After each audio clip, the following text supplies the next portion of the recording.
Don't forget to subscribe and turn on notification. Okay guys, how are you doing? I hope you're doing well. Welcome to our YouTube channel. In this tutorial, we are going to learn how we can develop car parking information management system in Django. Actually, this system is special for registering the information of cars and the customer who are coming into our parking, right? So in this system, we'll be capturing some important information like first name, last name, phone number, date of entry. And when a user comes to take his or her car, after some days, our system will be counting the number of days, right? It means that it will be counting how many days a car has stayed in parking system. Then it will multiply with a cost per day to give out total cost. So at the end, I mean, when a customer comes to take his or her car, our system will count the total number of days and the total cost. Then we'll be able register system admin will be able to print invoice, put name and a signature. So that is our system. Want to remove traditional method of writing the names of customer who are coming into parking, registering the information in two books, right? So here we have a system which is very efficient and works well. So actually this is I'm just welcoming you, and a few minutes coming I'm going to show you a demo of this project, how the project will be, how the project will look like at the end of this tutorial, right? So never skip. I hope this is one of awesome video of Django and YouTube, right? So keep enjoy, grab a cup of coffee and let's go together, right? So guys, after introduction of this project, right, let me go straight forward and show you the project demo, or I mean how will our project look like at the end of this tutorial, right? As you can see from the front view of your desktop, this is a main interface of this project. We can see here there is login, right? Who is supposed to log in? System admin and the cashier of the system are the one who's supposed to log in. No user, right, is interacting with the system. This system is for staff, right? So here I put in my information, which is username. My username is Moises in Spanish. Then the password is Moses, right? For the first time I tell you my password. I click sign in button to make sure I log in. So once user is logged in, this is the main interface, right? This is home. I can say home page for admin, for cashier. Yeah, so those two different kind of user, because our system has three different kind of user. There is a cashier, there is a register, and there is system admin. But for our case and for the scope of this project, we'll use just two user, cashier and admin, right? So let me start to show you one functionality after another. Once I click here, you can see logged in as Moses, and here there is Logout button. This is just the overview page which shows the total amount of money collected, total number of truck, total number of vehicles, and the total number of user, right? The first thing we are going to do is we are going to try to register a new user, right? So once I click new car registration, I'm redirected to this page. Okay, I hope we are together and no one is lagging behind. Here there are some few information I need to provide, right? I mean, here I fill in the information of customer. Let's say our customer is called Michael Jackson, right? So the first name of our customer is Michael. The last name is Jackson, right? So the phone number of Michael Jackson is 0000. Make sure put a real number. This is for demo, right? The card number, I mean, when user is coming to park into our tech park, which is parking, which is our parking, we give a card number, right? So as when user come back, it become very easy for a user to for user to track his or her car. So the card number I put in for, right, the color of car, let me say white, and the car brand is, let me fill in Toyota, right? Hope is okay. Verify all devices of car and choose the price. Verify all devices. Does car having all devices, or there is missing, right? There is missing side mirror, there is missing one tile, there is missing whatever. So if a car is full, no device is missing, like chassis, like a tile, like side mirror, put yes. Verified all devices are okay. But if there is any missing, there is any missing spare, it is not devices. Excuse me. If there is any missing spare, put no. But if car has everything, every spare, and the car is full, choose yes. Accommodation fee. For small car, we charge 10,000 shilling, okay? But for big trucks, we charge 15,000 shilling. So let's say Toyota is a small car, I put 10,000. Then here verified by, my name is Moses, right? As I told you that for our system, there is two different kind of user. There is admin and there is cashier. So here I put in my name as Moses, and a comment I can say the car is okay, but side mirror, the right side mirror got some crack, okay? Or I can say the car is okay,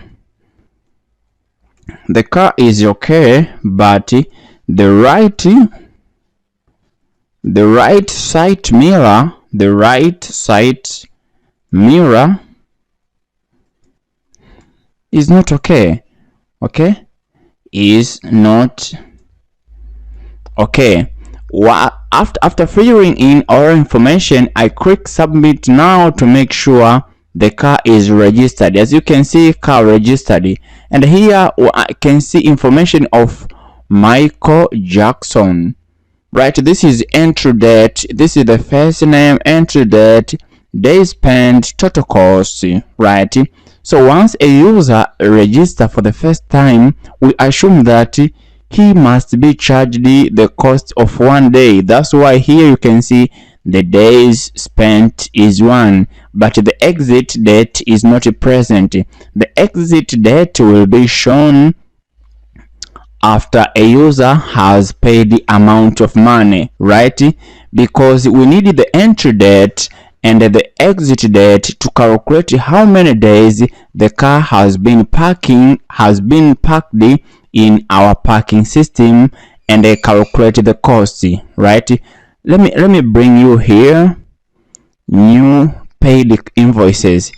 As you can see here, there is a day spent and the total cost. So on the paying process, we calculate the entry, we make days calculation by taking the entry date and the exit date to get the total number of days spent times the fee or the price per day, right? So let me come here in new car invoices.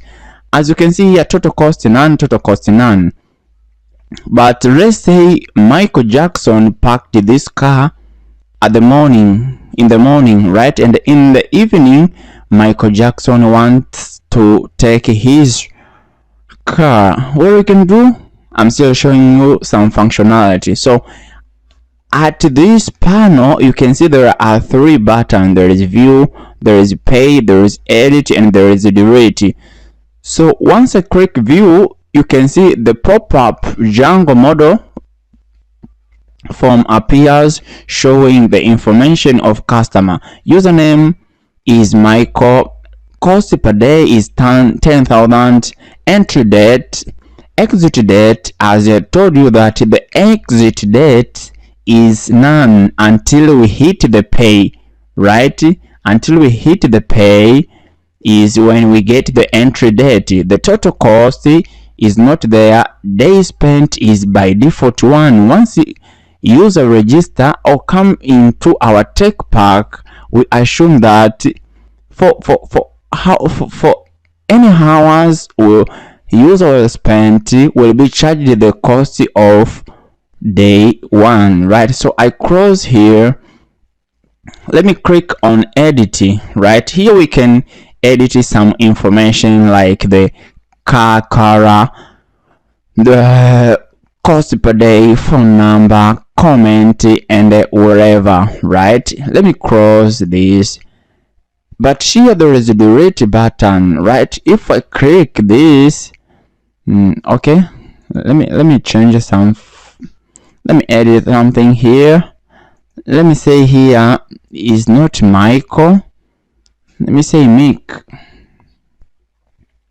Okay, then I hit update. You can see data was updated, right? And once I close and refresh, you can see Mick. So we can update by using Django pop-up form, right? Once I click delete, you can see data is deleted. So here we have remained with a user or a customer named Mick. So once I click pay, you can see here you can see Moses. I have implemented pagination. Here you can see Mick. Days spent is 1, and the total cost is 10,000 shilling, right? So that easy. So we can register a client, we can register a customer. I like to use client. We can register a client, then we can view the information of client, we can update, we can delete, and we can pay, right? So let me come here. Also here at this panel, you can see there are information of paid cars.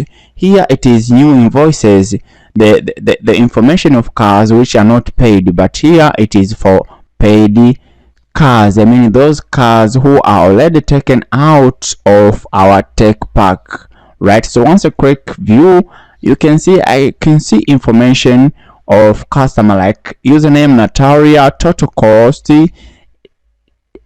entry date, exit date, days spent, and the total cost, right? I can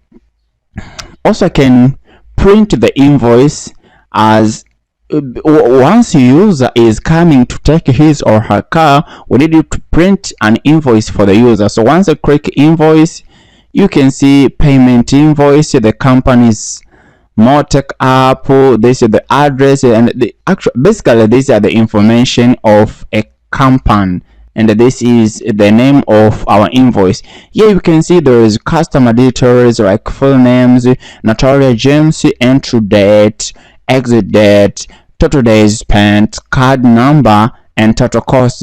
But underneath of table there is provided by a provider of this invoice must fill in his name and put the signature, right? So this is how beautiful our invoice looks like.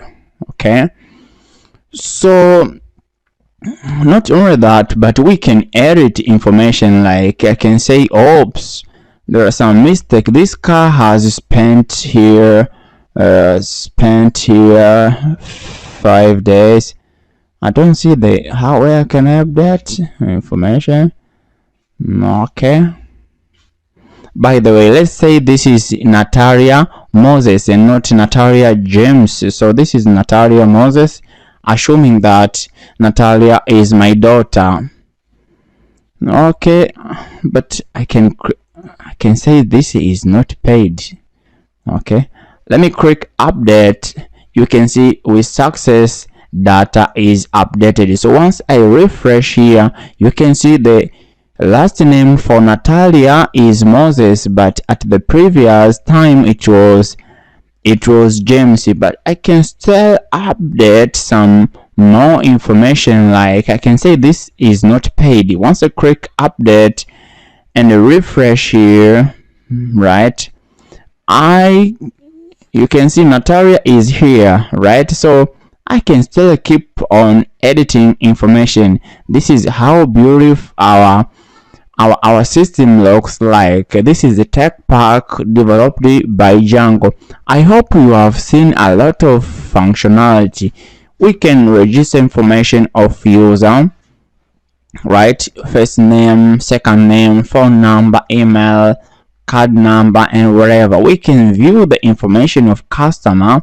We can edit, we can pay, and we can print the invoice of our client. So these are the basic functionality in tech pack, right? So here there is a manage user, right? We can view user, we can edit user, right? And we can delete user. Okay, but for admin can add another user. We can add user. Let me add user named Ava. Last name is Ava. Username is Ava. Email is Ava. Okay, email is a@gmail.com, and the password is Ava. Choose the user role.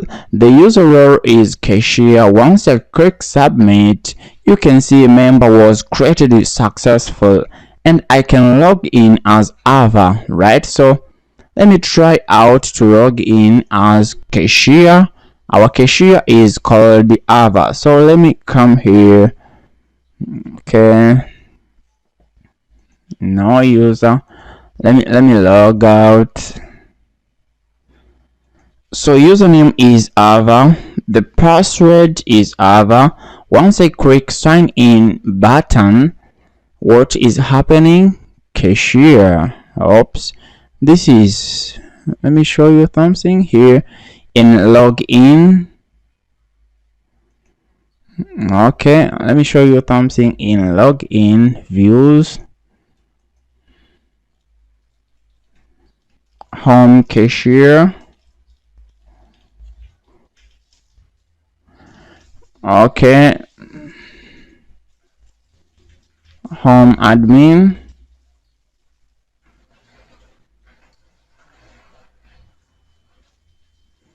I Ctrl S to save the changes, then I get back on the browser to refresh. Let me hit back, then the password is Ava.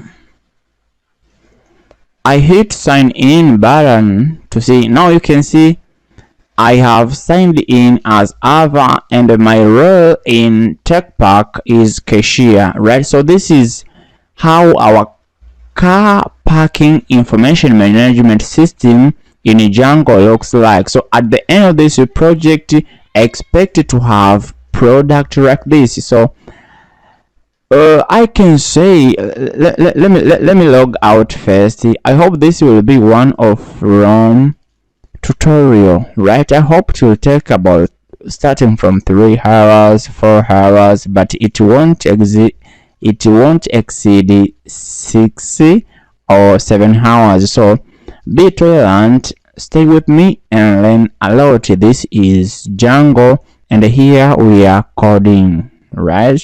This is one of awesome project in Django. Never skip. So we begin with the implementation, right? I'm going to start with a login page. I'll create a login page, then after I'll create main redirection homepage, right? This is our default page once you have installed Django. As you can see from the front view of my screen, I'm using Django 3.2, right? So make sure your Django version matches with my Django version, either by upgrading your Django version if your Django version is below my Django version. But before we start with implementation, let me pass you through very important things, right? The first thing, let me show you my project folder and how it looks like, right? In Django folder, I have project named Eagle, right? Then this is Bootstrap model form. This is Django pop-up model form, right? This is app name, and this is the main I can say subfolder of main project folder, and these are the, this is our database I'm using, SQLite database.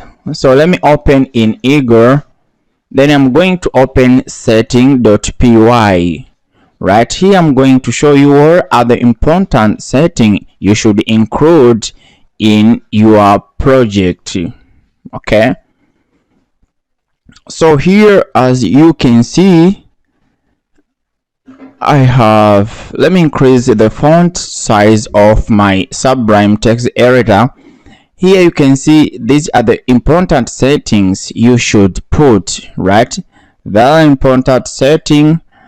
Okay, forget about allow the host.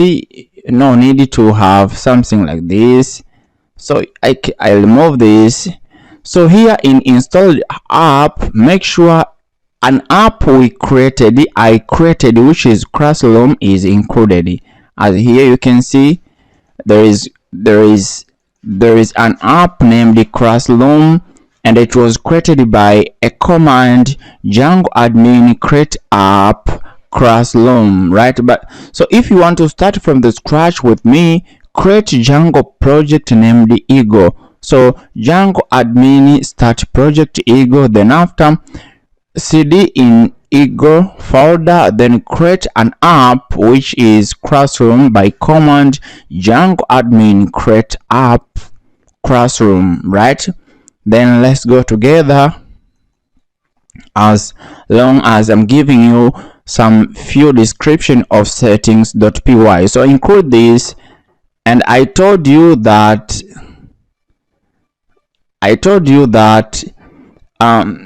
this is Bootstrap model form, right? So include it. Make sure you have a directory and include it as the installed app. Then include widget tweets. After that, in template, I need to set a template folder setting. So let me show you something here.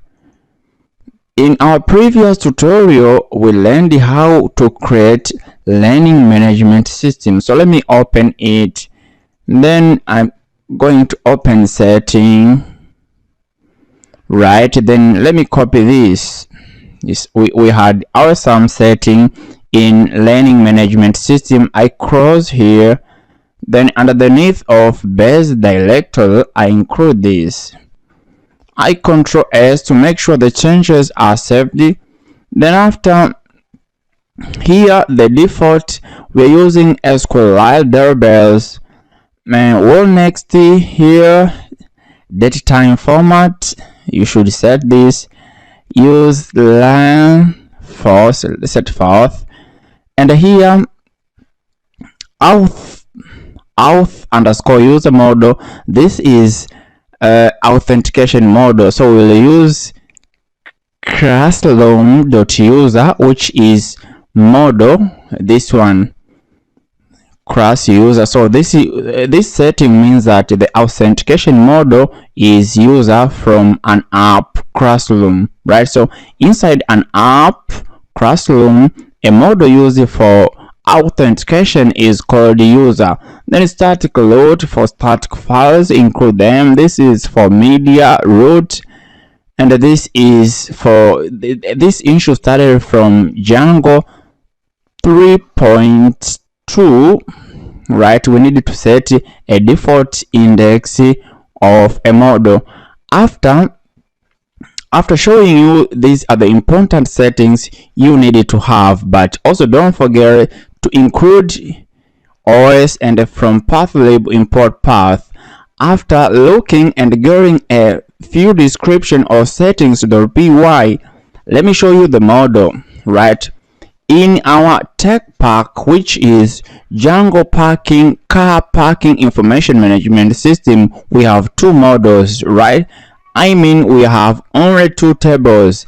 Table user, which abstract, it inherits feature from abstract user, and here we add is admin and is cashier. As I told you that in our system we'll have two different kind of user, which is admin and cashier, right? So we'll identify is admin false or true, is cashier false or true. So one user can be admin true and one user cannot be admin false. So this is the intention of putting is admin is cashier.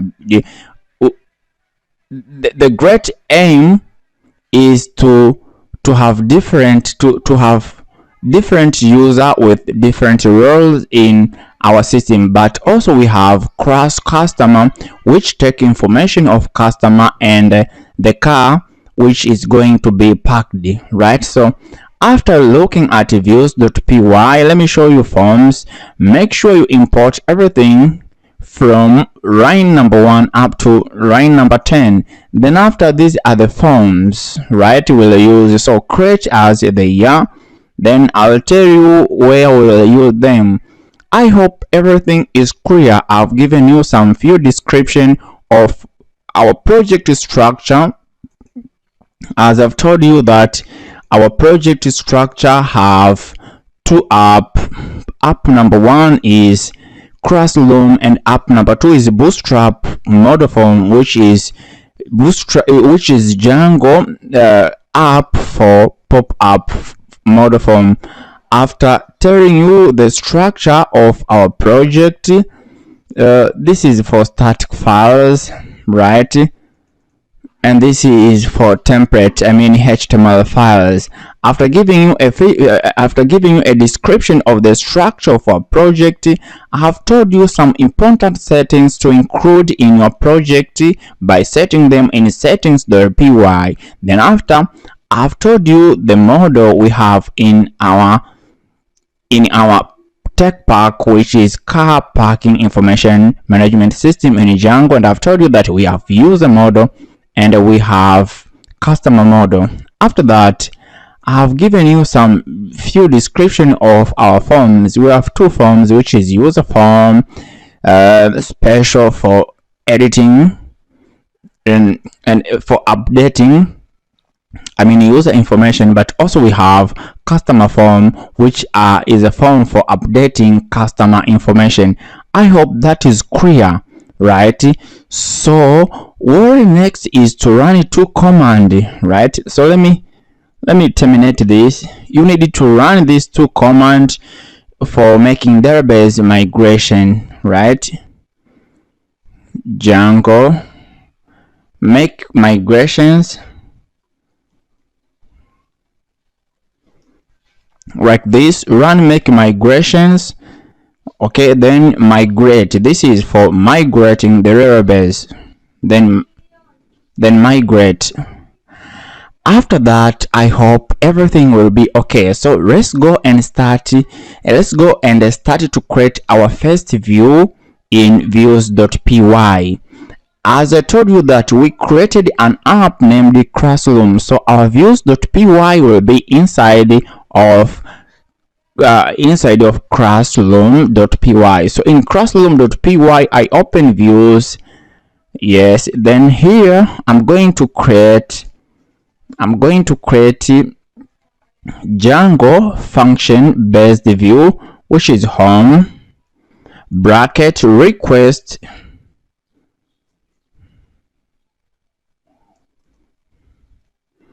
okay, request, then return render bracket request, then the path of HTML file, which is dashboard, then home.html dashboard slash home.html. Then I control S to save the changes. After that, I go in urls.py, but before I go there, make sure you import everything as I have imported it from line number 1 up to line number 49. Then let's open urls.py. So I get back here, ego, then I open urls.py.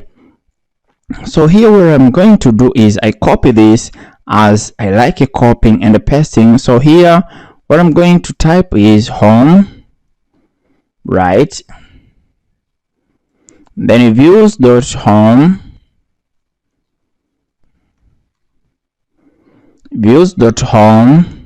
then name is home. I control S to make sure the changes are saved. Then after, what I can do here is I want this. So let me come here in my browser, then I tap home to see what happened.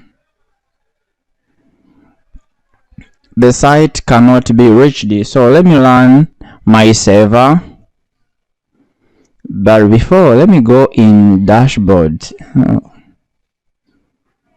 Is there something in classroom? Here, templates, dashboard, there is home.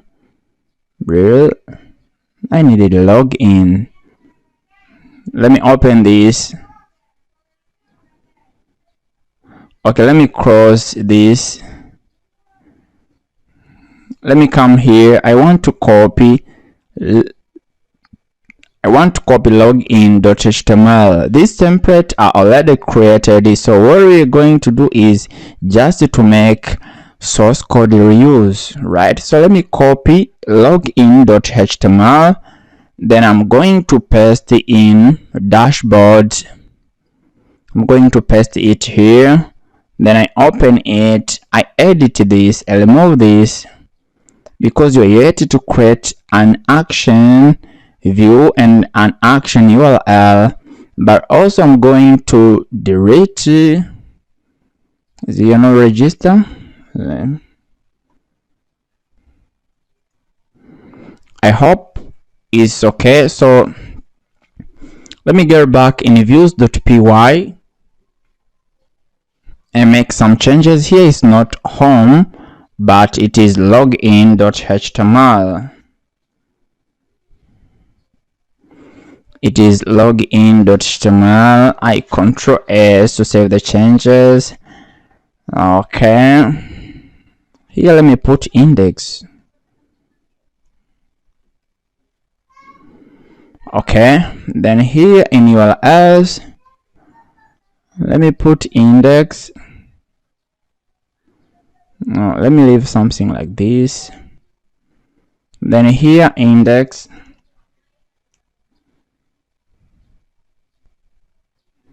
Oh, let me just leave home. Okay, no worry. Let me leave home here. Then let me control S to save the changes. Let me get back. Let me come back in the browser and let me try to refresh here. Now you can see this is our awesome login page, right? Car parking information system, it should be car parking information management system, right? So let me add something here, car parking information management system, and the font, I would like the font size to be 35 pixel. Okay, let me refresh here. Okay, so there is no changes. What's happening? Okay,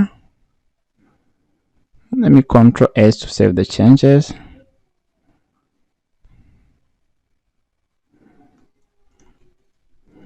Car parking information management system, then here it is 35 pixel. Now you can see that this is our login page. Right here you can see there is username, right, there is password, but there is this button. We needed to add an event, we needed to handle this button, right? But before we do anything, I would like to add something here, not log in, it should be log in here, log in here, right? So let me get back on the browser and refresh. You can see log in here. It's really looking awesome, right? So after having this page, we need to create Django view for handling a login process, right? So let me get back here in views. Let me close forms.py, as I've already given you some important description of it. So I'm going to create another Django function based view, okay, name with the name login. So def login bracket request, something like that. Then after, if request.method is equal to post, I mean if the method of form is post, then after do something, collect the username and password, request.post bracket username. Then let me copy this, I paste it here. Then here is supposed to be password,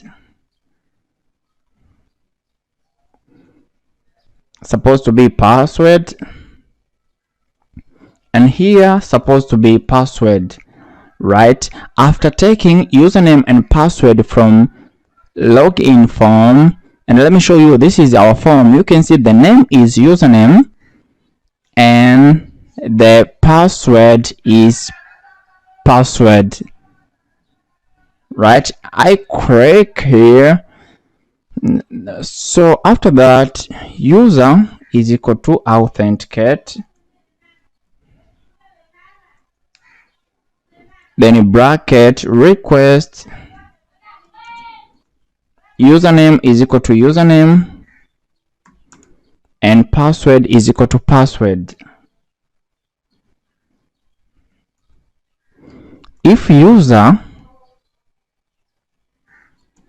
is not none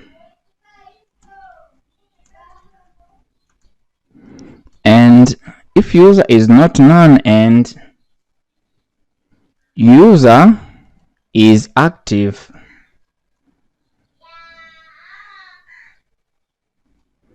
if user is not none and user is active, do the following: auth.login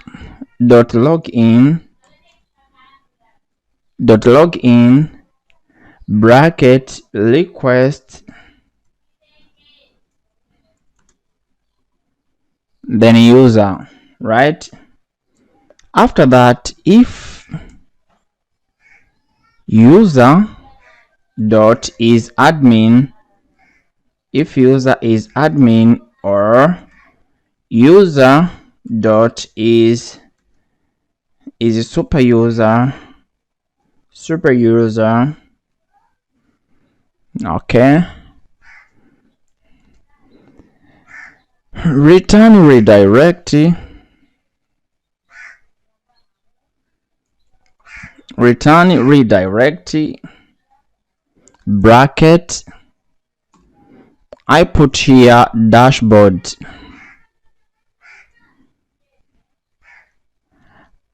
If user is cashier,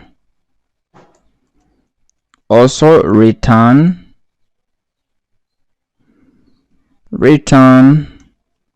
redirect bracket dashboard.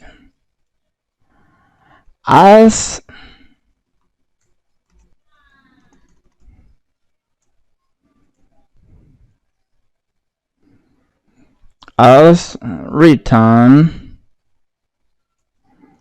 redirect bracket login. Then there it possible the password is wrong. Okay, so message.l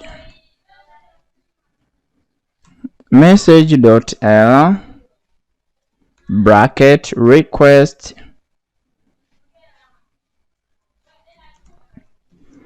wrong. I can say wrong password, wrong username or password, wrong username or password.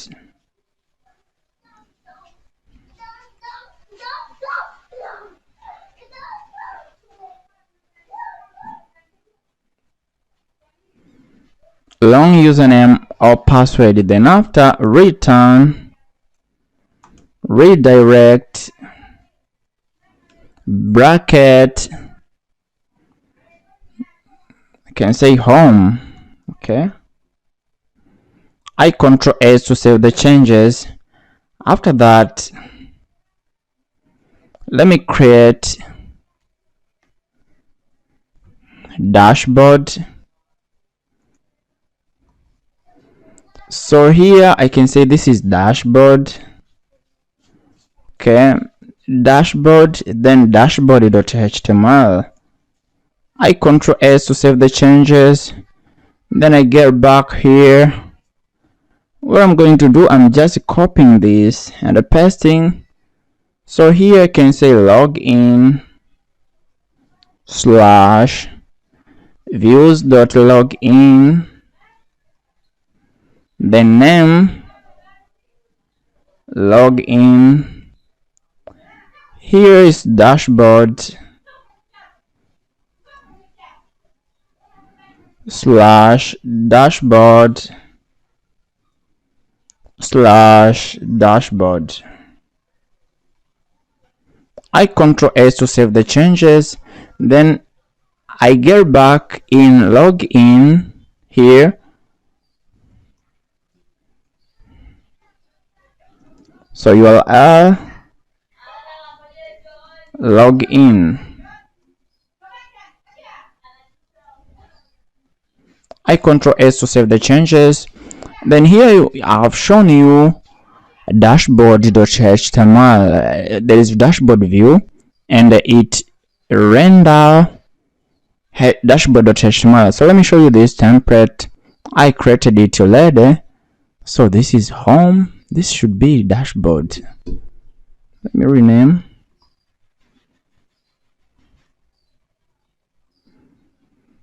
Okay. So let me refresh this page. Okay, the site cannot be reached. What is happening? Here is username. So here it should be password.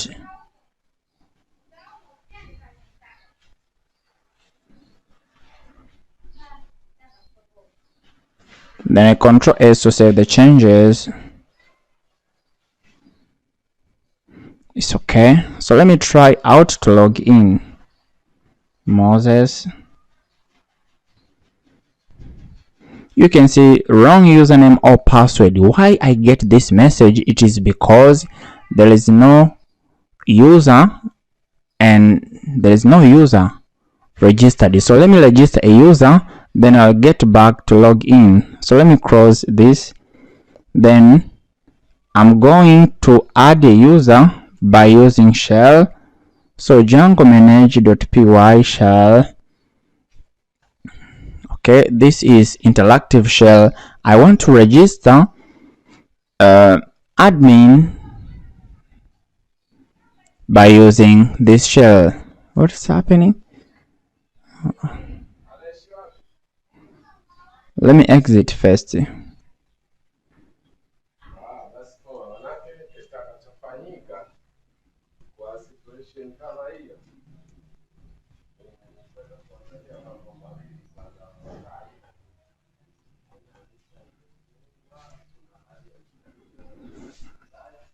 Okay, Django manage create super user.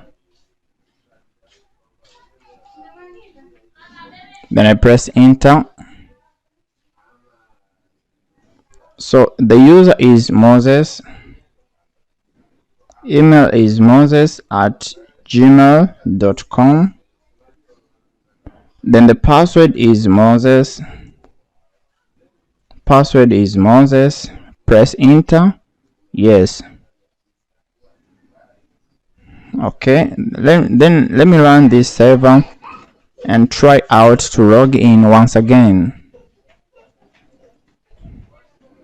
So username is Moses and password is Moses. Then I try to log in. Okay, template does not exist, so it is not. Okay, dashboard base. So let me open this. I Ctrl S to save the changes. Then I refresh this. Admin search is not present.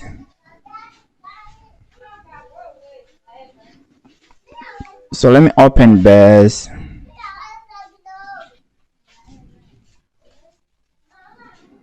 So let me remove this. Admin search is yet to be implemented. I Ctrl S to save the changes. So you can see now logged in as Moses and I'm admin, right? So this is how we have implemented login. We have created a home page, login page, implemented login.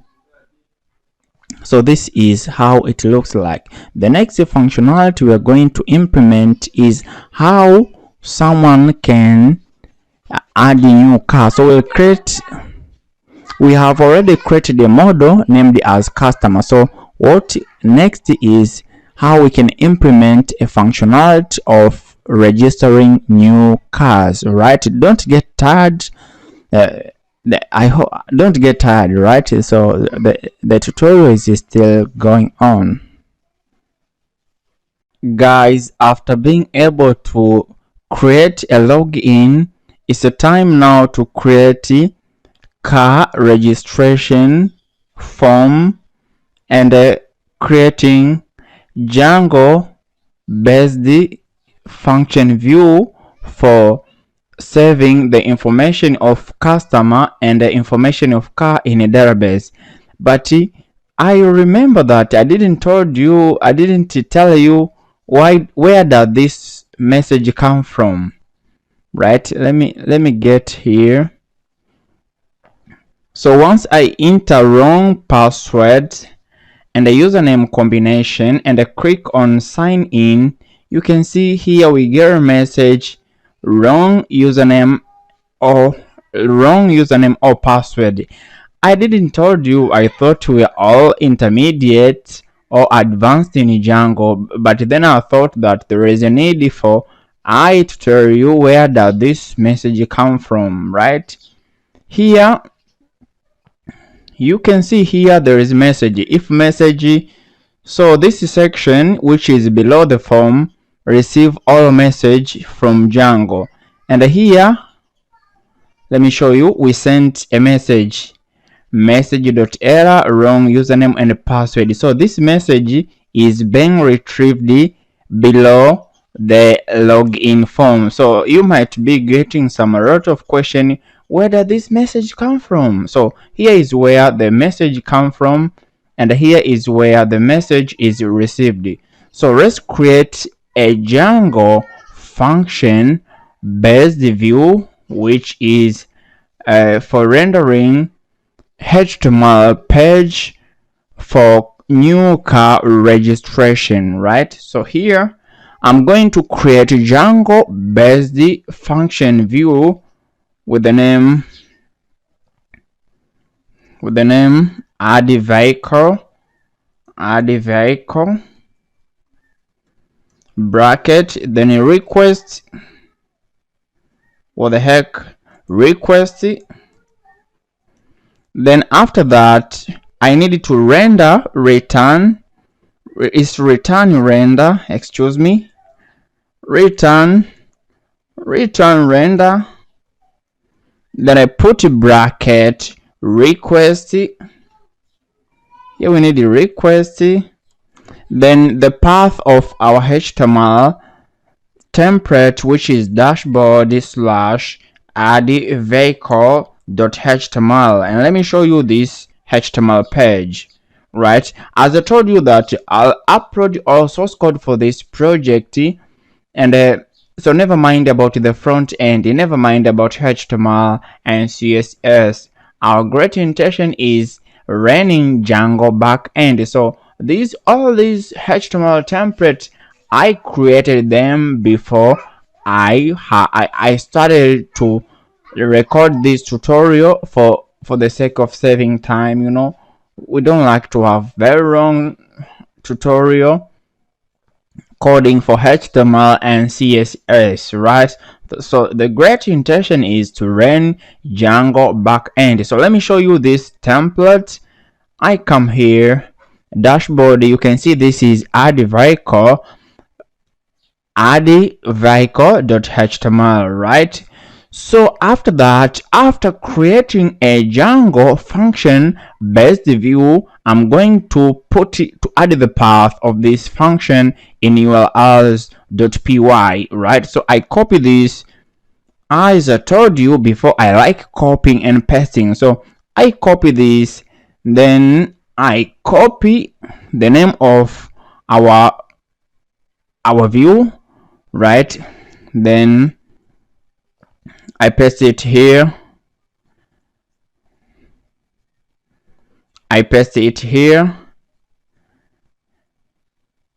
And I paste it here. After that, I Ctrl S to make sure the changes are saved, right? Then I'm going to open base.html. I open base.html. Then at the section of new car registration, I'm going to put the name of this, our URL. So here, what I'm going to do, put 2% URL, then I paste the name of our URL. After that, I get back on the browser trying to put correct login credential. Then after login in our tech pack, which is Django Parking Information Management System. So once I click on new car registration, you can see, right, this is actually our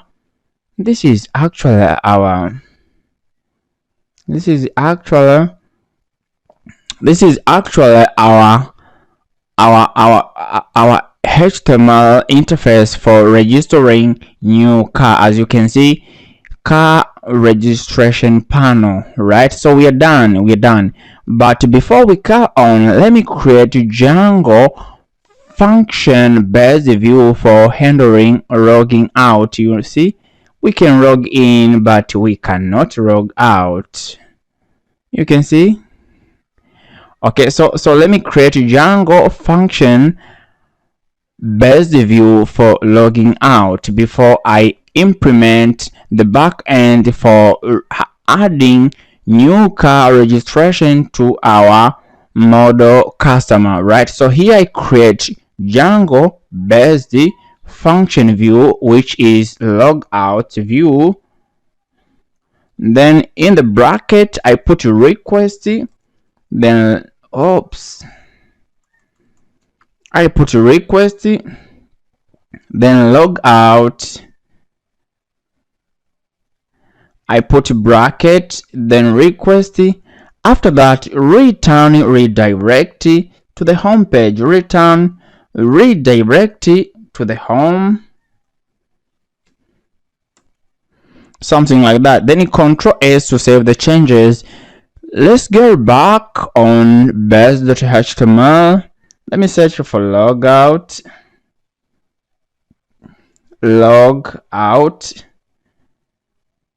You can see here logout. So let me Control S to save the changes. Then I get back on the browser. I refresh to make sure all the changes are retrieved. So once I click logout, boom, what's happening? Logout is yet added in urls.py. So let me copy this. I hope this is one of the very short path. Okay, then here the name is logout view. Logout view is a name for our Django function based view for logging out, right? So logout slash, then here logout.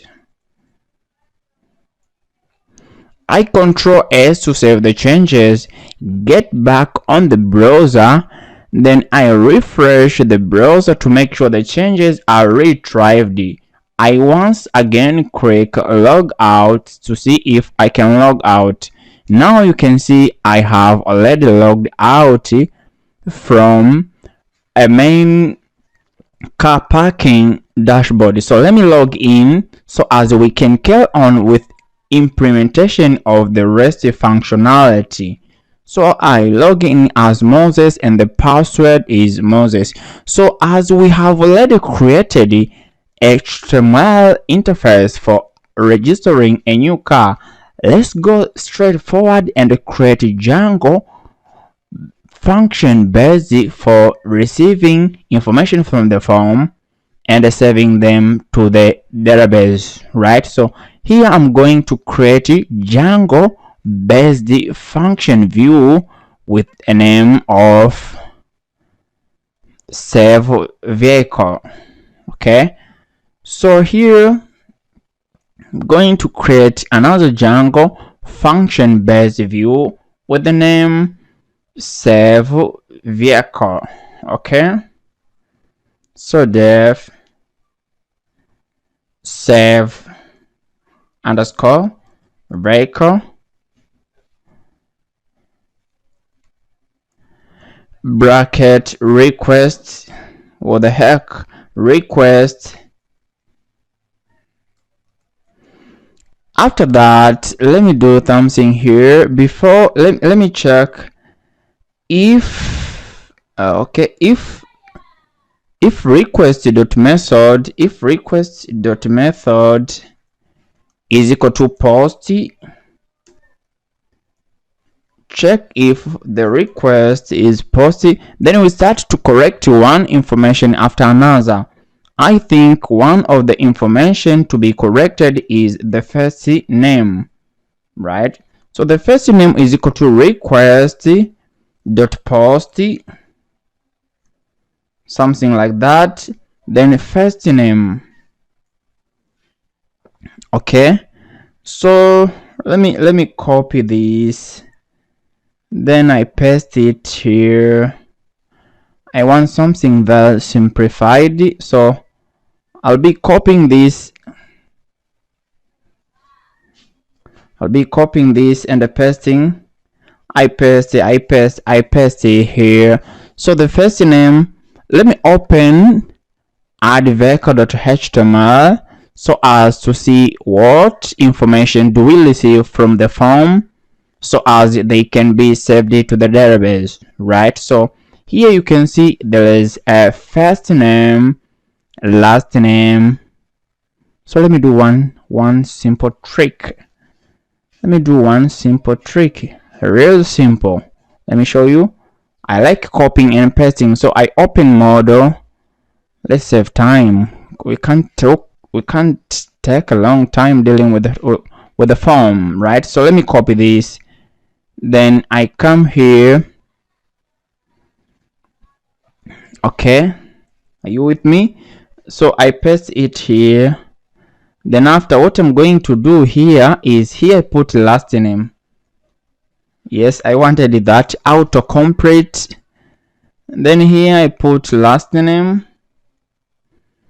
Here is Kara, card number. I like autocomplete. Here is card number. Then here is Kara. There is a car model. After car model is Kara. Car model. Here is Kara. Kara.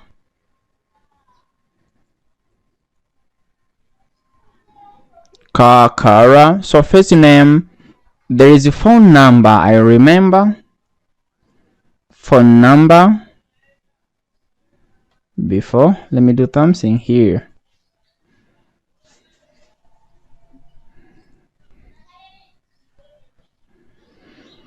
So let me copy this and paste it here.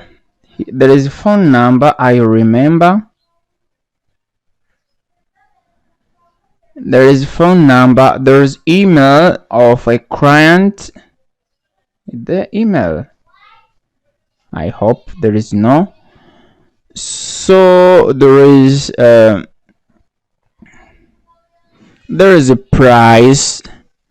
There is a price. There is a comment. There is a device. So let me start with comment. There is a comment.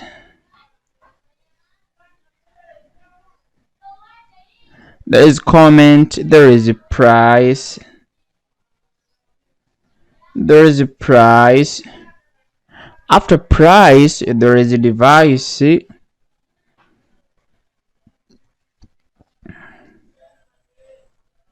There is a device. Okay, let me check out which information is not included. So the first name is okay, last name is okay, the phone number we're done, card number we're done, car and the car brand, which is car model, we are done. Devices, we are done. Is it devices or device? It is devices.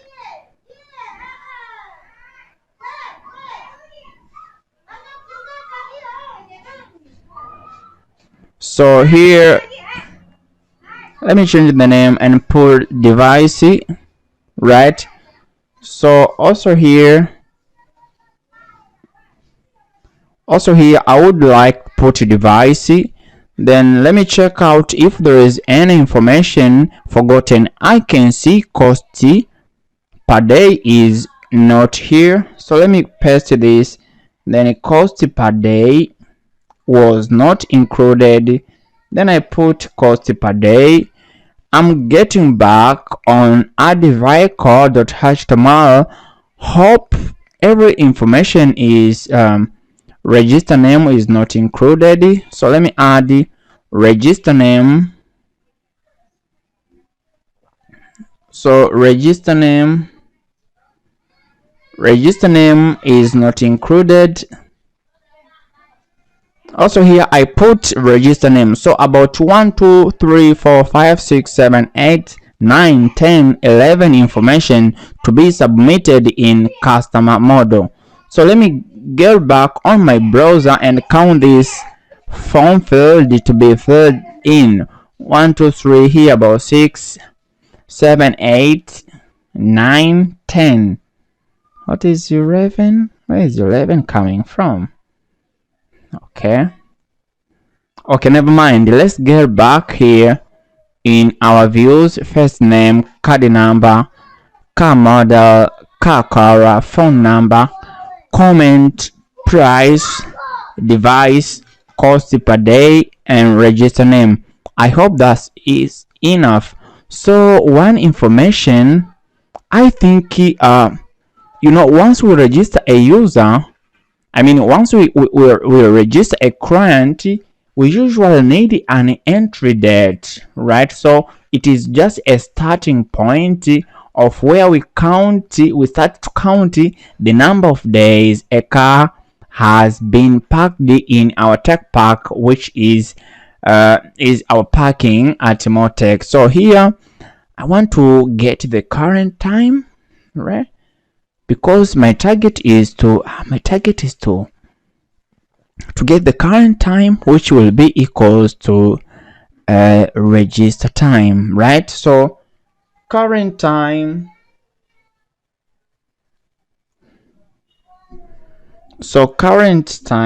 current underscore time is equal to date time dot now, then a bracket. After that, date time, here I put underscore date time is equal to current time dot strf. This is string format for a date, strf. Then I put bracket, double quote, I put percentage sign year, percentage sign, what the heck, percentage sign month, then percentage time sign day. So is the year, month, and a day. I hope that perfect. After that, I'm going straight forward and starting to, A is equal to customer. This is our model. Then I start to put in information. First name is equal to first name. Last name is equal to last name. Okay, then card, there is card number is equal to card number. Car model is equal to car model. Then car color is equal to car color. What is not included? I think, let me check out. Let me open my model.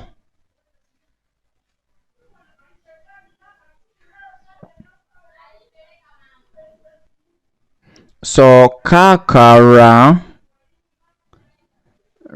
I need the register name. So let me open my customer model using DB browser for SQLite. I open it. This is my model. So there is reg date. Reg date is equal to the time. Reg date is equal to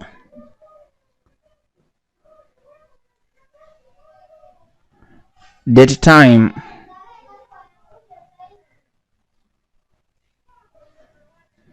Okay, after that, I think one of information to be included is, what about total cost?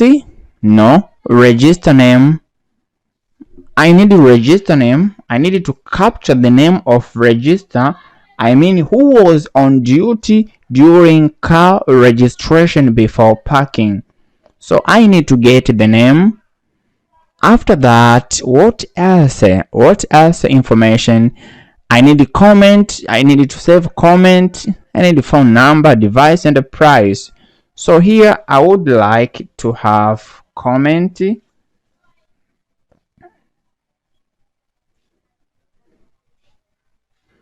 I would like to save the price.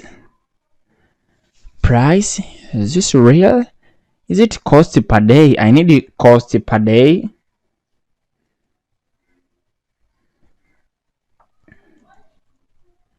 Then I need to save if all devices or I mean not devices for sure. This is Rayman language. I mean I need to save if all spare of car are present or not. So I think those information are enough. So a.save, I want to save this information in customer model.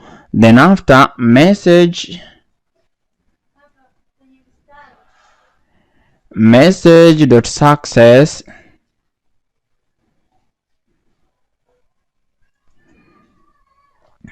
message.success,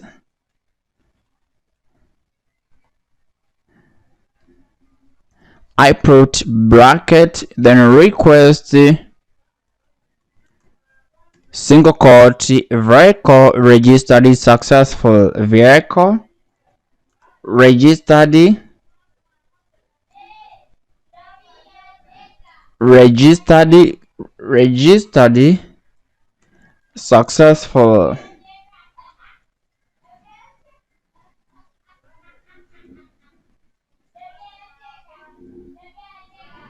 I Control S to save the changes, then return redirect.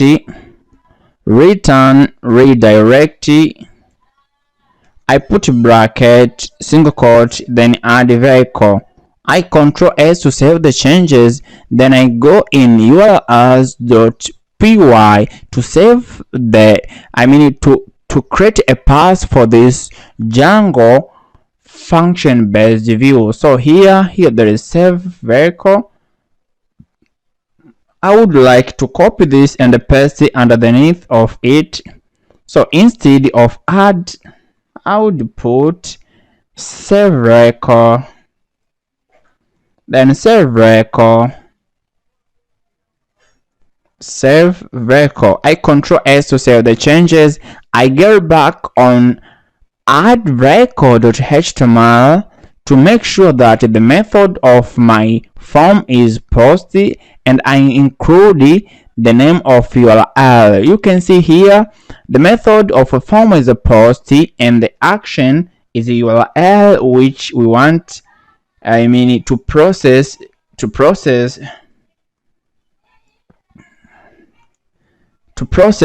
the information saved, submitted by form. So save record.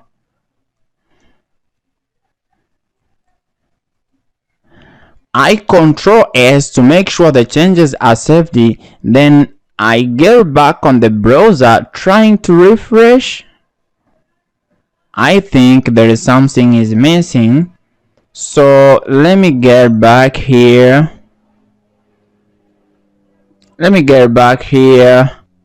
By the way, I needed to delete this. I pasted this for autocomplete purpose. So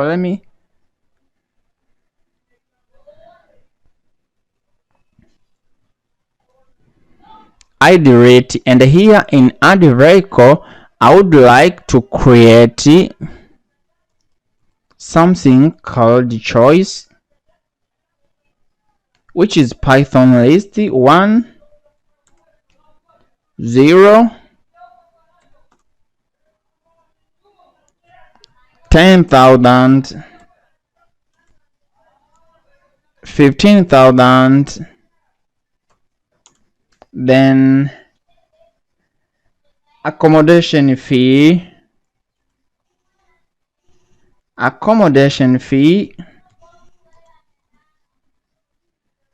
After accommodation fee, I would like verified all devices, verified all spare. I Control S to save the changes. Then here I create Python dictionary for rendering this content present in Python list. So here I put something like this, then a choice,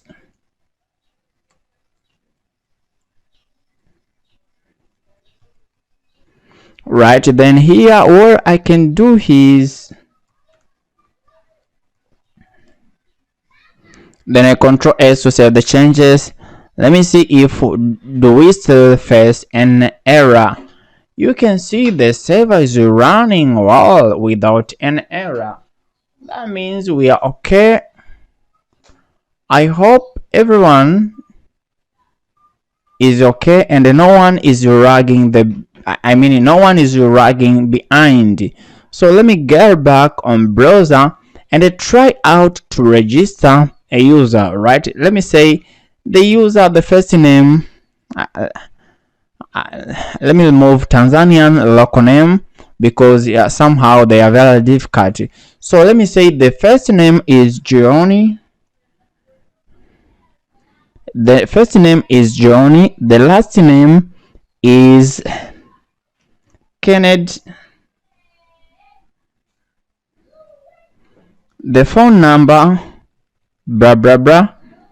I put wrong number, phone number for testing. The card number is, the car color is, let me say gray. The brand name, I can say this is Suzuki. Have you ever heard about this automobile company, Suzuki, right? So here, verified all devices are available. Not all devices for sure. I said this is Rayman language. In short, is verify if all spares in the car are present. I mean, there's no missing side mirror, there's no missing handbrake, there's no missing gear, no missing chassis, and so on. So here I can say, I can say this. I can say this Kennedy, someone Kennedy, have a car with full spare. I can say Johnny Kennedy has arrived with car which has all spare. The price per day is 15,000. I think this is Tanzanian shilling and not USD dollar. So the full name verified by Moses. I'm admin verifying this, and I comment the car is okay. The car is okay. What happen if I click submit button? Let's wait. I can see here price, match value, price. Okay. Is here no price? Okay, here verify and choose a price. Is it a price? Here is cost per day. Here there is a price. So let me get back here and I'm going to remove this price. Price is actually not received from the form. So after removing it, I control S to make sure the changes are saved. Then I refresh my browser. I can see here date time object has no strf. What is happening? Current time.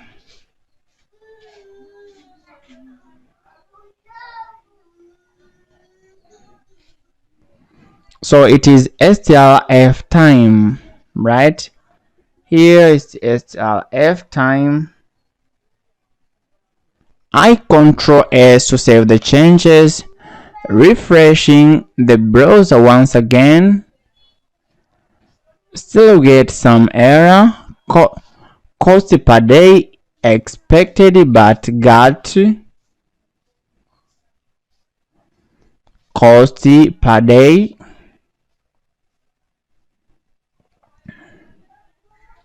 So where is cost per day?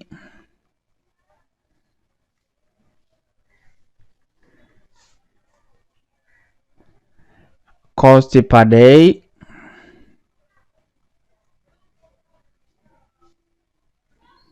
Okay, cost per day.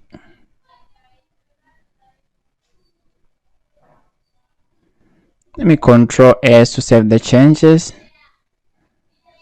Here. Okay, cost per day. Let me count here.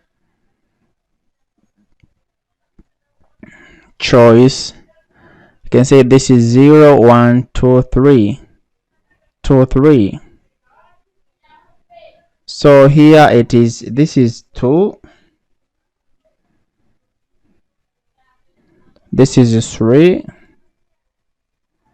Let's put 2. This is 1, 0, verify all devices, 0, 1, 2, 3, 4, 5.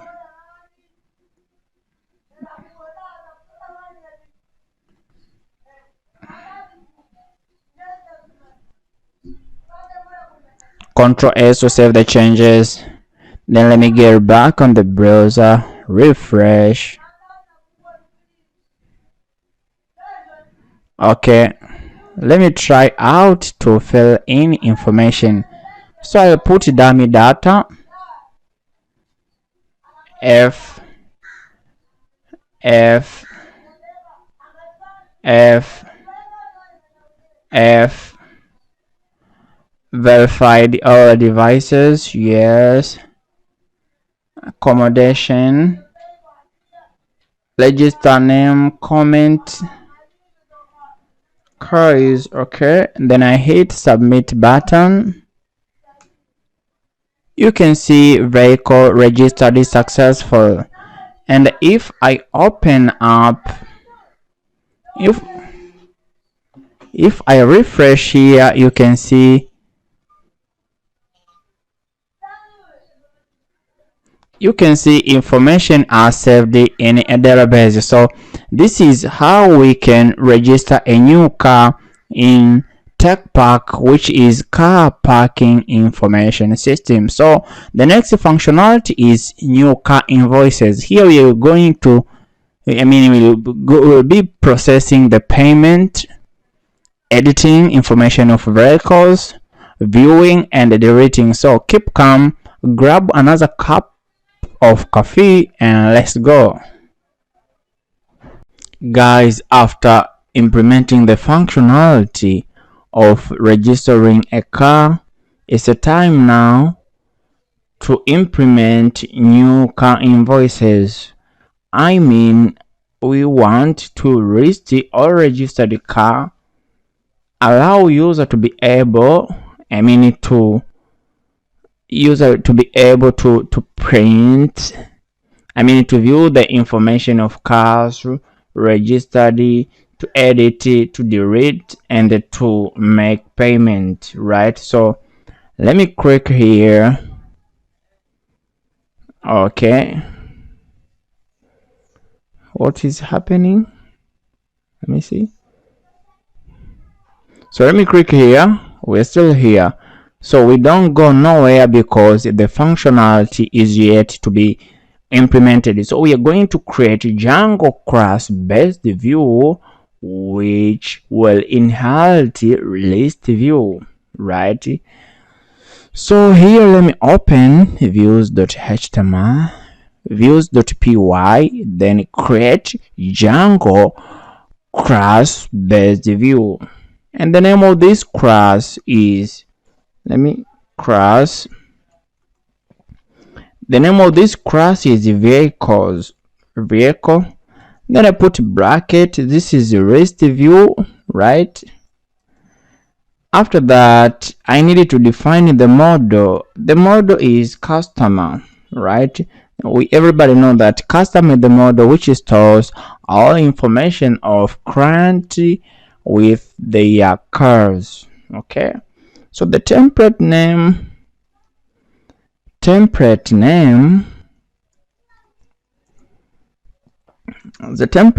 is dashboard slash list vehicle dot html. Then the context object name, context underscore object name, context object name is customers.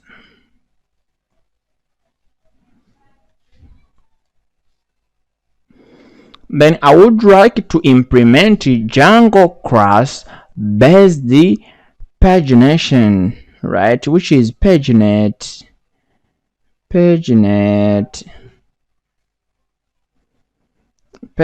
underscore by, I want to paginate by 5, right? Then here underneath of paginate by 5, I would like to create a function which returns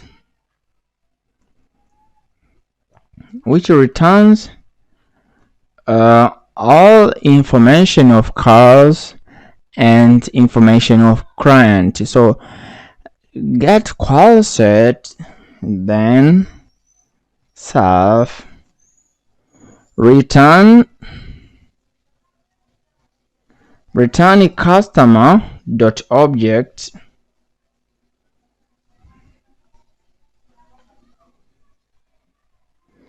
dot filter, then bracket is paid is equal to false. Then I control S to make sure the changes are saved. After that, I go in urls.py and I create the path of Django class based view we have created right now. So here I would like to give the path vehicle, not vehicles, so views dot, here it should be vehicle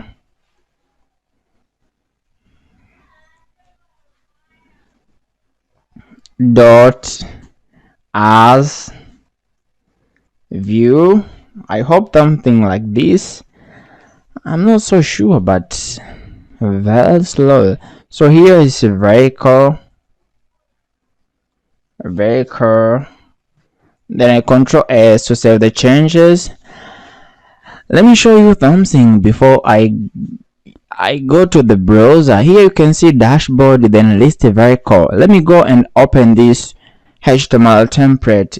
Okay, so I come here, then this is our HTML template. It is named list vehicle. Once I open it, you can see here we extend dashboard base.html, then we include hyphen, this is underscore, not hyphen, underscore model.html. This is for model, right? It stores HTML source code for pop-up model. So let's open it, and you can see this is model fed create model, so it's just for model. After that, here you can see if customers, then include a list vehicle. It is not a list vehicle, it is something. Let me show you. Let me open this HTML template. It is vehicle table. So if customers, then include this, it is called the vehicle table. So let me delete this vehicle underscore table.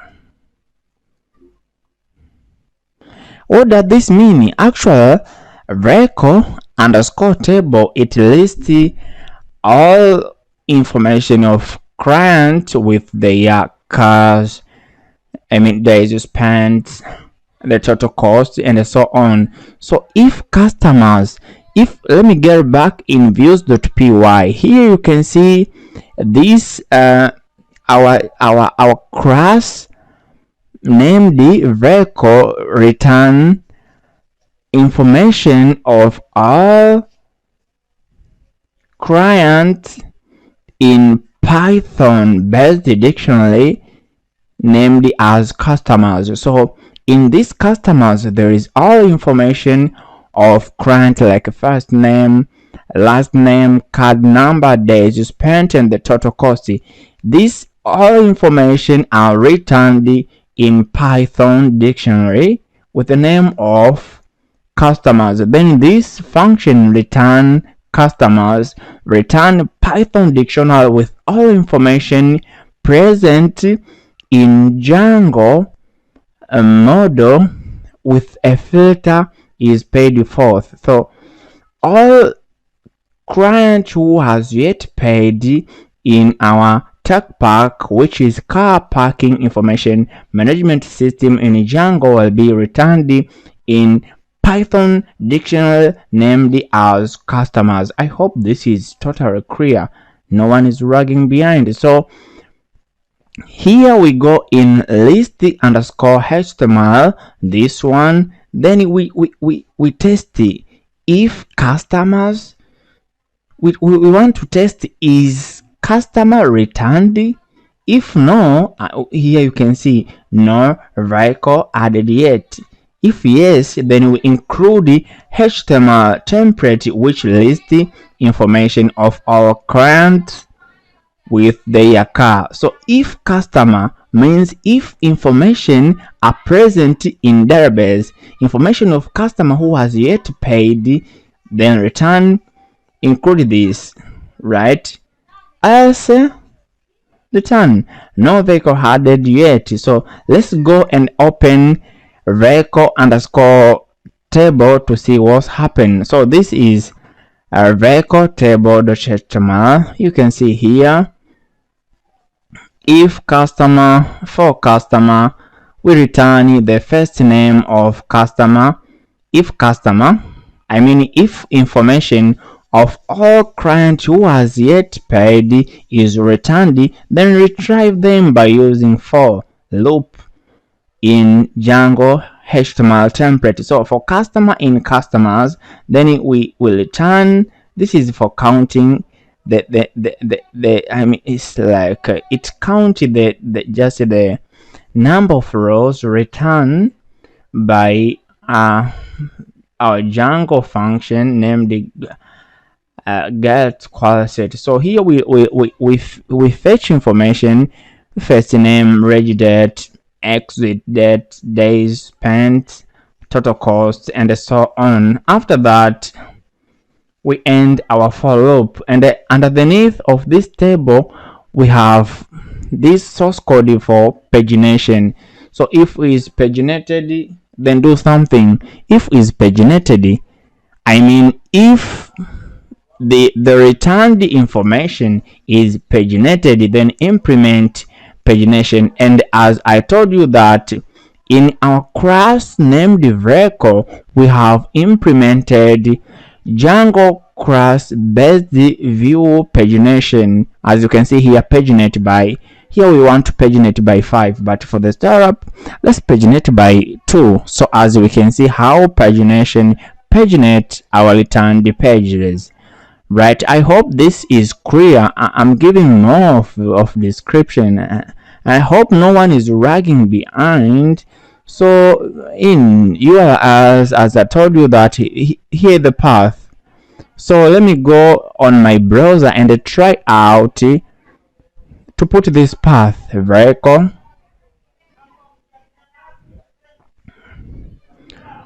Okay. So vehicle, you can see sign up not found. What is happening? It looks like okay, sign up is not found. Let me do something here.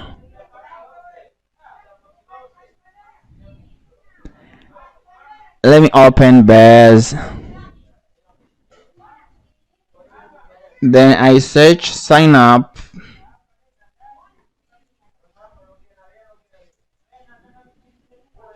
I can see here sign up is not a valid function.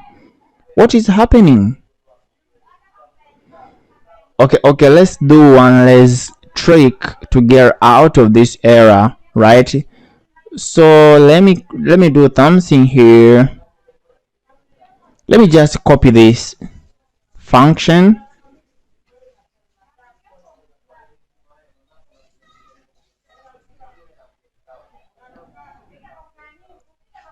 So here I put sign up,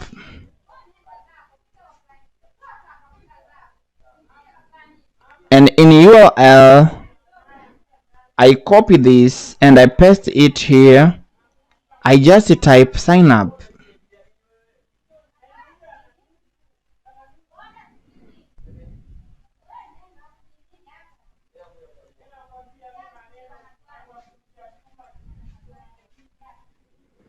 And I put sign up. I control S to make sure all changes are saved. Then I refresh the browser. Wow, this is how beautiful our interface looks like. Here you can see we have just one client who has yet paid. You can see here the first name is F, entry date is 9th of June 2021. The exit date is yet to be displayed because the client has not come to take his or her car. Then days spent none, total cost is none. You can see these are the next functionality we're gonna implement view. Okay, let me cross implement pay, implement edit, and implement delete. So let me do one thing here. Let me open my views.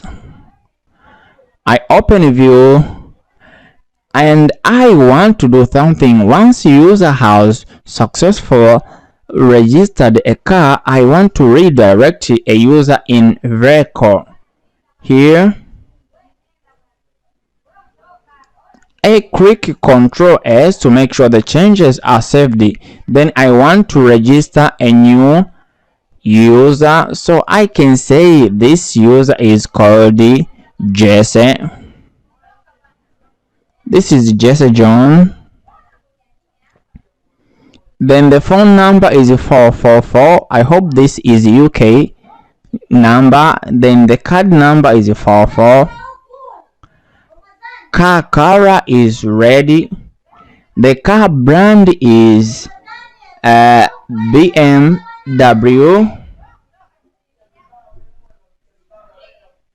Verified all devices, yes. Then the accommodation fee is 15,000. The full name is Moses, and the comment is there is a missing side mirror.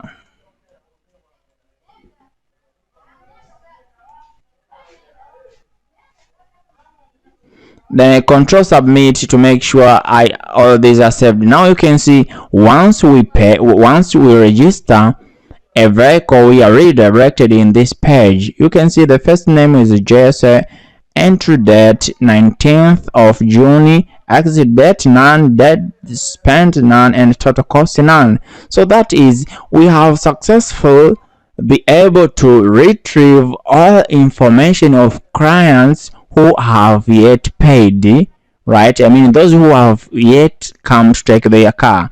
So the next functionality, we are going to implement Django pop-up model, where we will be able to view information of user in a beautiful, awesome Django pop-up model. We'll implement pay, we'll implement edit, we'll implement delete. But for the next time, we're going to implement view. We want to view in details the information of client who has yet paid. So that's the tutorial is still going on. Make sure you grab another cup of coffee and let's go on. Guys, I hope now is a time to run Django pop-up model. I think this is one of interesting thing in Django development. Have you ever implemented Django pop-up model? Let me show you how it looks like before we go in real development. So once I click view, you can see this is pop-up model. You can see here we see the information of username, cost per day, entry date, exit, total cost, and days spent, right? So we're going to create something like this. So I close this model and I open Sublime text editor and create a Django class based view. So class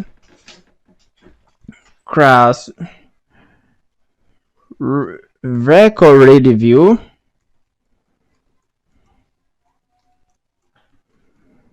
then I put a bracket bs model ready view. As I told you that you need to install Django. Let me do something here. I'll show you. So the model is customer, and the template name is dashboard slash view vehicle.html. Then I click Ctrl S to make sure the changes are saved. This is Django pop-up model for reading. You can see BS model read view. Let me show you. As I told you that you need to install bootstrap underscore model form. As you can see, BS model read, BS model delete, BS model update, create form view, and so on. So I'm implementing this. So make sure this bootstrap model is included in setting.py, but you also have a folder. Let me show you. Okay, so you can see bootstrap model forms, and if I open if I open settings.py, you can see in installed app, you can see bootstrap underscore model form. So we are going to use pop-up Django model form. Okay, so after that, let me show you view underscore vehicle.html, view vehicle underscore.html. So I open a classroom, then a templates dashboard. You can see this is view vehicle. Once I open it here, you can see load widget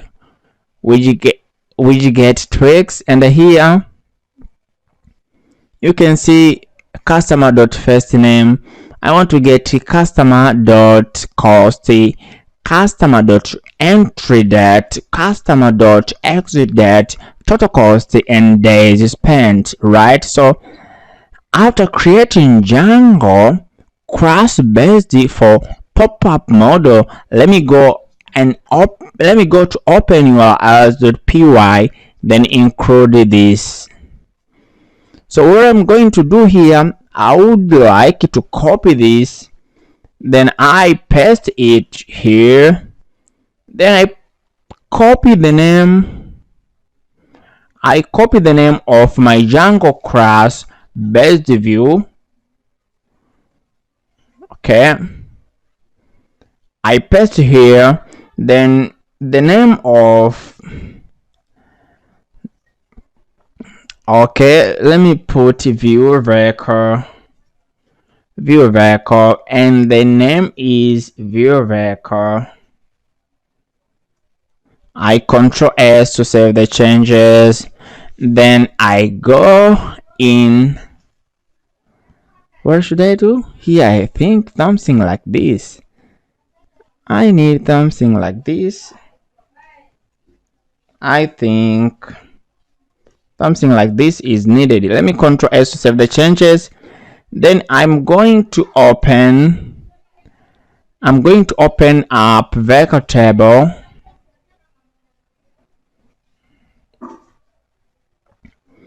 A record table here in view. Okay, in URL, what it should be here, I think it should be something like this.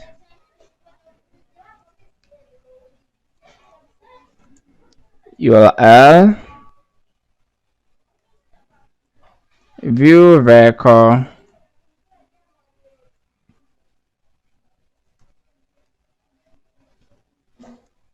then a customer .pk.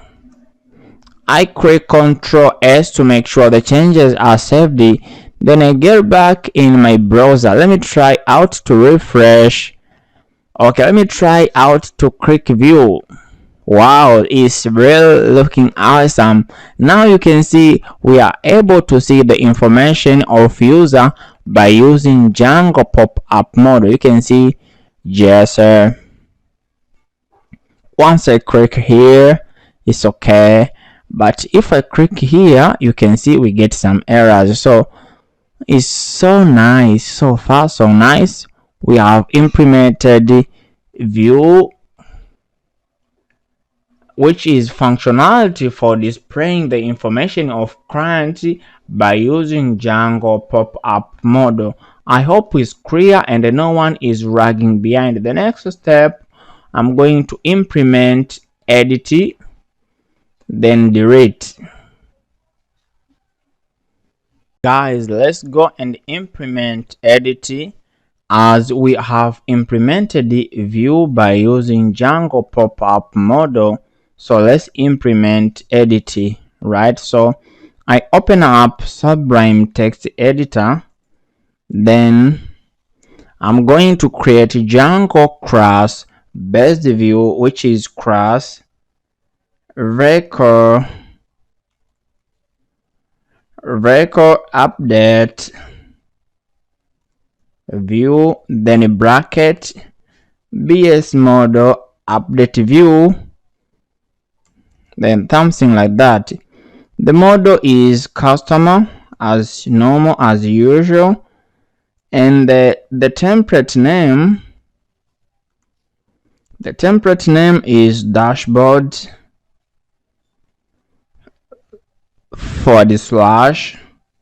then update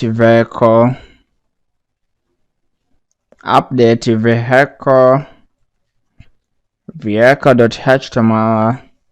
The next thing is form class. We are going to update information by using form. So customer form, success message,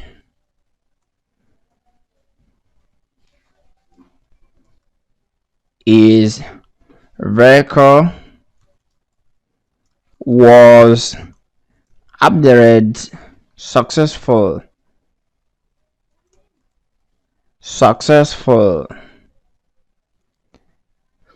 Success URL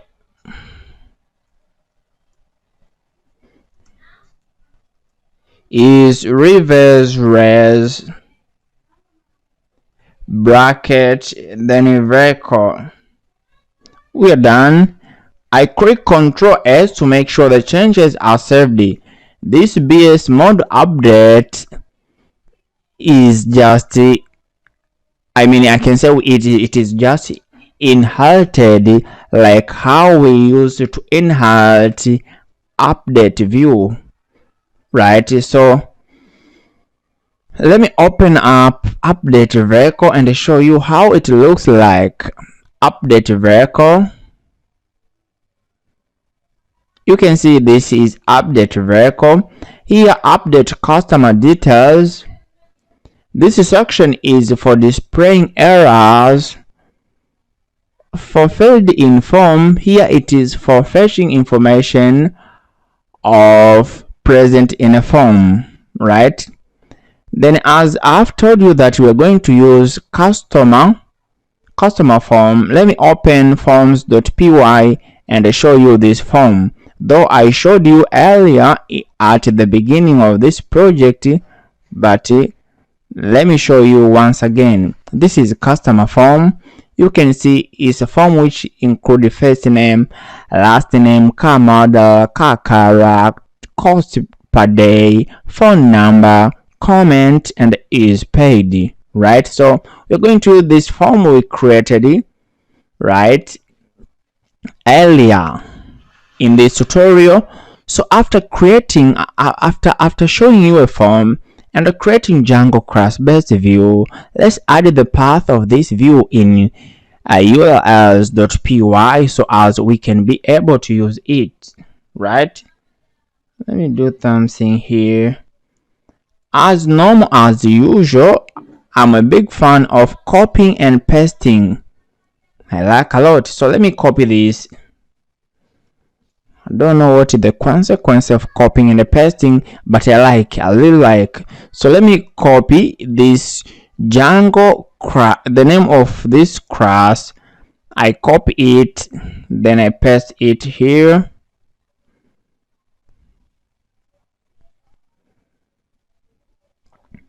Record update, we are done. Then what I can do, view record. Here I can say update record, and here what I can say is update record. I usually Control S after making the modification of my source code. I usually Control S after any changes. Then let me open list. Okay, in list vehicle, make sure this function JavaScript is present. Success message update. So this is pop-up message after update. This is update book model form used for updating. Okay, I hope we're done. So let me open up.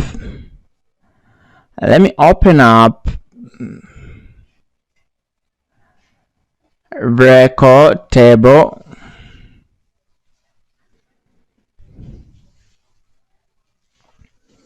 So here at the section of editing, I would like to copy this and paste it. As I've told you that I'm a big fan of copying and pasting. I like to copy, I like to paste it, right? So here instead of view record, I would like to type update record. I Control S to save the changes. I'm sure everything is as planned. So let me get back on the browser, refresh this page. So what will happen once I click edit? Now you can see update customer detail. Here is Jesse. I can put instead of double J, let me put Jessica instead of Jesse, right? Then let me scroll down and I click update. Let me click update.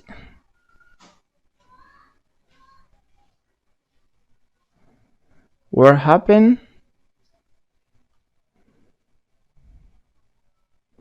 Or phone number is required. So let me put the phone number and I click update. Data was updated. So let me cross my pop-up model and refresh the browser. You can see here is Jessica instead of Jesse. Here you can see the first name is F. So let me put the first name is Falcao. This was a former Atletico Madrid player. So Falcao used to play at Atletico Madrid and Chelsea.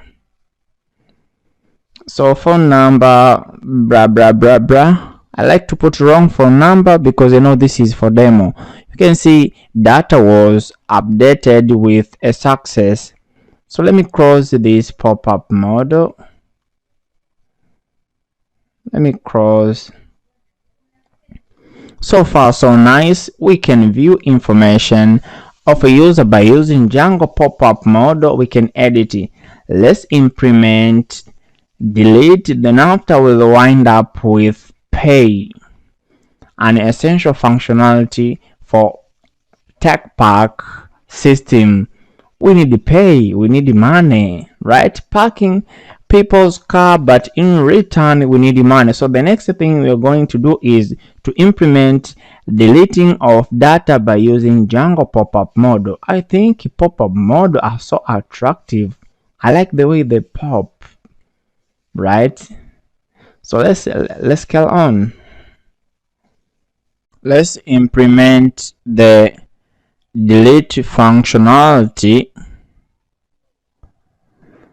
As I've told you, we can view, we can edit it, and we can want to delete. Okay, So the source code for deleting and updating are almost the same. So let me copy this. This is called the copy and paste. We are doing source code reusability, right? So here vehicle update, here I'm going to put vehicle delete view, and here it is not update, delete view, and here it is delete. Vehicle was deleted successful.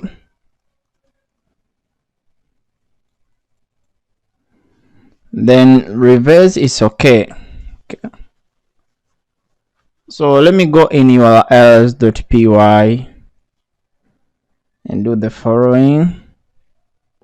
I open up, then also I copy this. I copy it, I paste it here.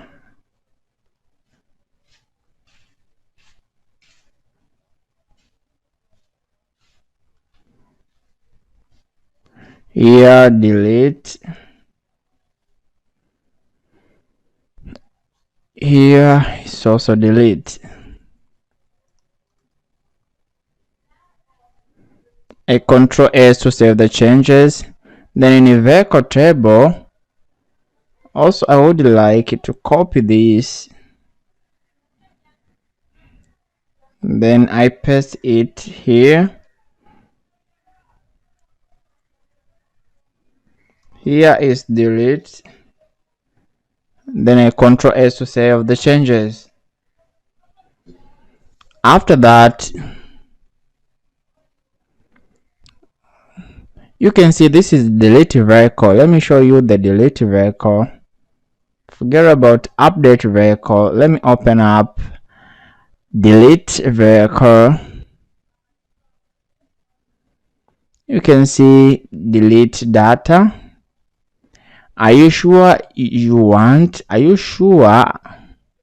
Do you want? English sometimes is a problem. Are you sure? Do you want to delete the detail of customer Moses? So let me Control S. Then get back in the browser. I refresh the page. Delete vehicle is not present. It's delete vehicle. Control S to save the changes.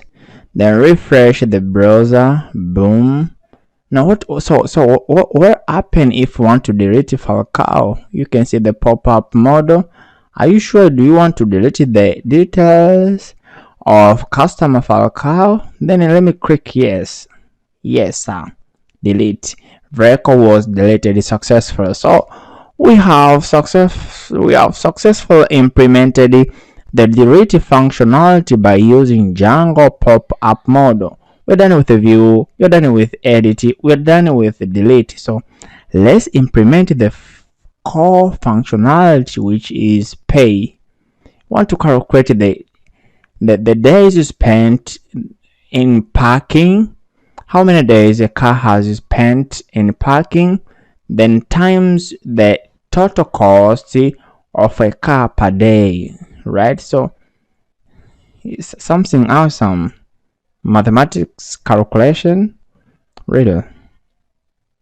So guys, I can say one of the difficult functionality in TechPark system is pay. Have you ever thought before, how do we calculate the days a car has spent? I mean, from entry date to exit date, then times the cost per day. I think this is one of a difficult puzzle. How do we get the total number of cars has spent in parking, and how do we get the total cost? So let me go and I'm going to create one of the longest Django function view. So here I create a function named as pay. Okay, then request,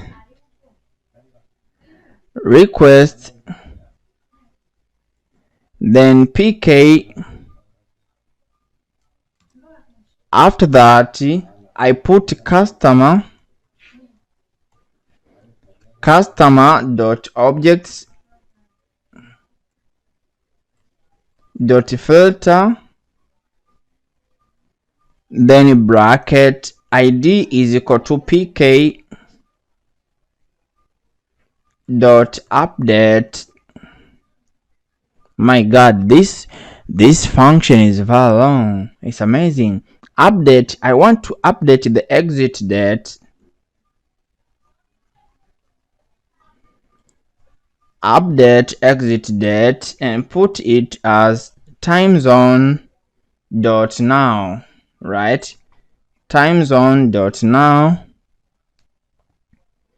Then the next thing I'm going to update, let me copy this and paste it. The next thing I'm going to update is I want to update is paid from false to true. Is paid. Okay, then I put double quote, then true. After that, we are going to do something here underneath of, oh my god, I've forgotten to put a bracket. I hope this will be one of annoying error. So reg date is equal to customer dot objects dot values list, then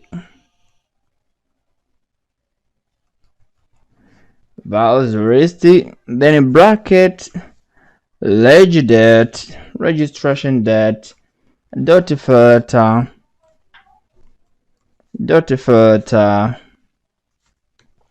then a bracket id is equal to pk. Let me try to be fast. This is one of annoying function in this tutorial, right? So another thing I think is exit date. Let me write it, then I'll tell you what does this source code mean. Exit date. So in first line you want to update the exit date, right? So once a user come to take his or her car, the exit date, let me give a simple scenario so as you can get a clear concept of this. Let's say a user came yesterday to park his or her car in Tech Park, then has came today to take his or her car, right? So the exit date will be today, right? So we updated the exit cell with the date, or with the date when a user comes to take his or her car, and we update another column which is paid from false to true, as we everybody know that the column is paid was a boolean, had the boolean data type, and once we created it we said is paid is equal to false because user has yet paid. Then reg date, here we filter registration date and we filter exit date, right? After that, let me convert this date into a string. So a is equal to str, which is Python function reg date, Python function for converting something or another data type into string, then exit date. After changing our date from returned equals to result into string, we want to concatenate. Is it slicing or concatenating? I mean I want to slice, right? I want to filter out those query set blah blah blah blah blah. I want to get a clear. I want to get a clear, something which is clear.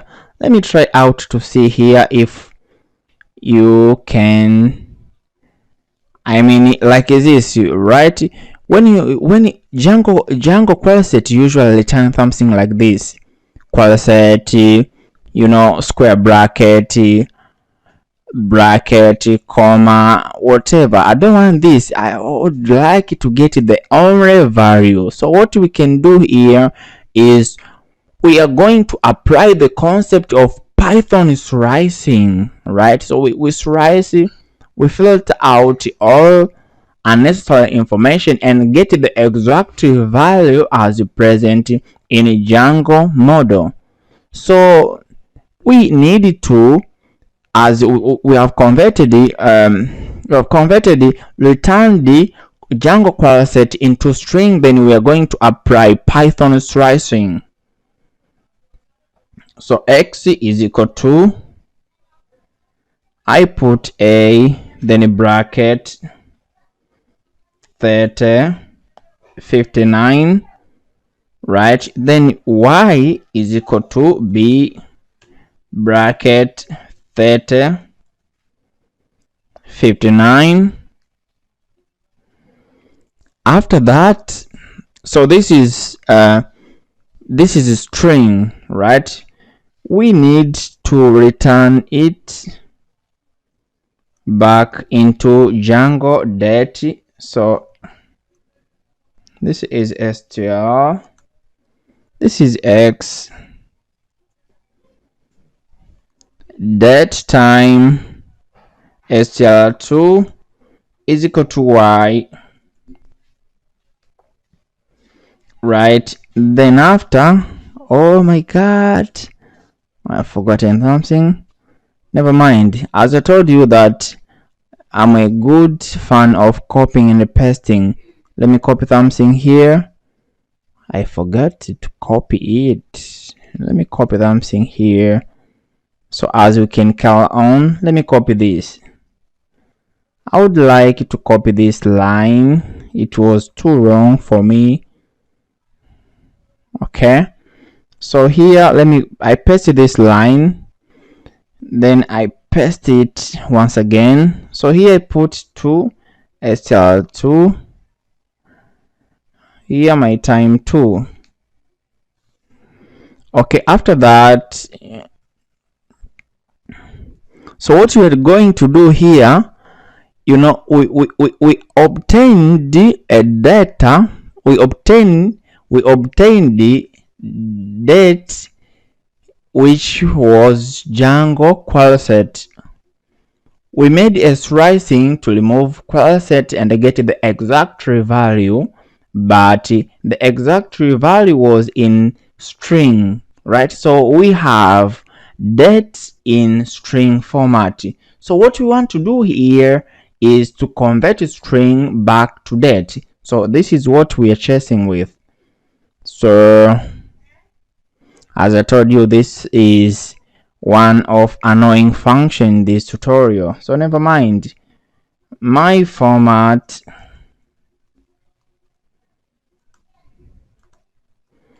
okay, this is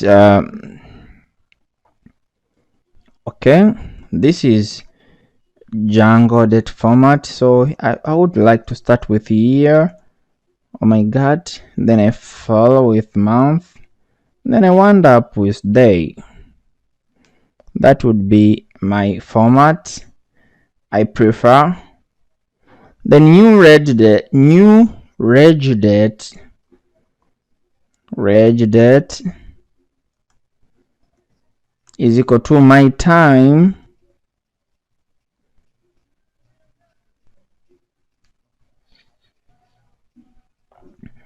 dot strf time, then a bracket, my format. Then I would like to copy and paste new exit date. As I told you big time, I'm a big fan of copying and pasting. So new exit date is equal to here is time 2, right? So let's go on. After that, now new reg date and a new exit date. These are the date in date data type. They are no longer string. So what we have done here in these 5 last lines is to convert string back to date. Then after, what we'll do here is d2 is equal to my time 2 dot date, then d1 is equal my time dot date bracket. After that, delta is equal to d2 minus d1. I hope guys no one is sleeping, you're following this beautiful tutorial. Never mind about the function, it's too long. Okay, so here more is equal to delta dot days, was delta dot days or delta dot day. What was, is it delta dot day? It's delta dot days. You're correct.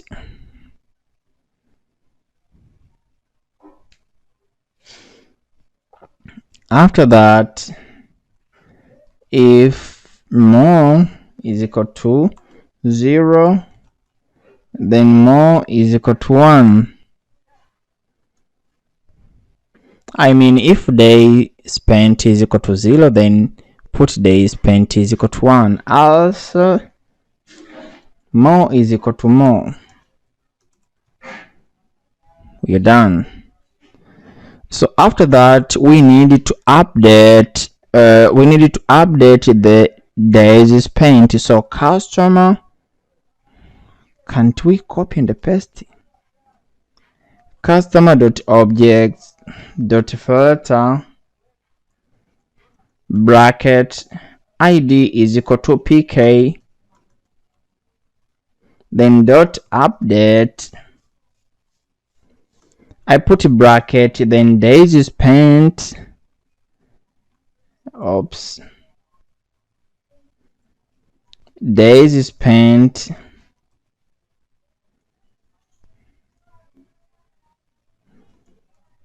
is equal to more. Okay, now after making a calculation, what we did here is subtracting from exit date to reg date so as to get the days difference.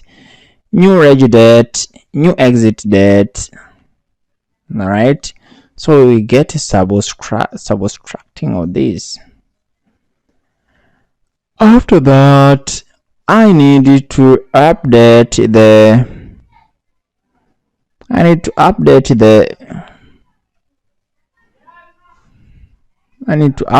the cost per day.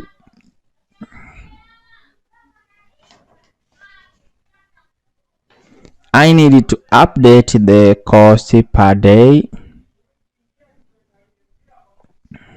Okay.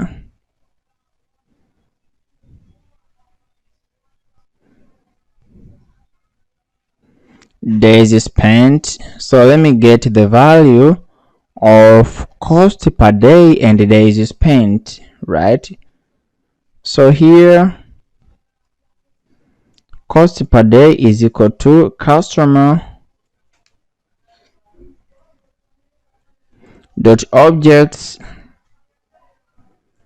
dot values list, then a bracket cost per day dot filter. It's too wrong guys. Filter bracket id is equal to pk,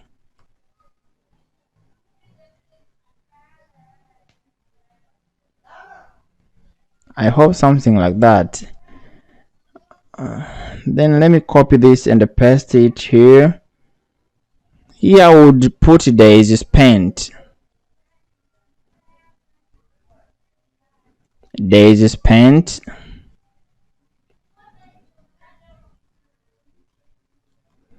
Days spent. I click Ctrl S to save the changes. Then after, okay,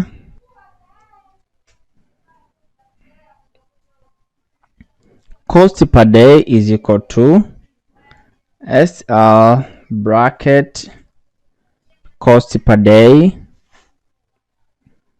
Then cost per day, also I'm applying here slicing. This is a Python basic. I hope everybody know about this. So if costs per day is equal to SL 15, then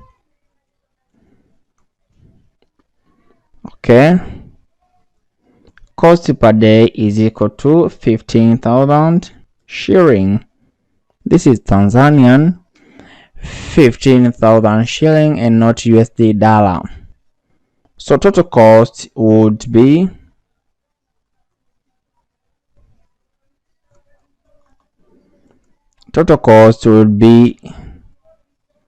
cost per day times more, which is days spent. After getting the total cost, you would like to update customer.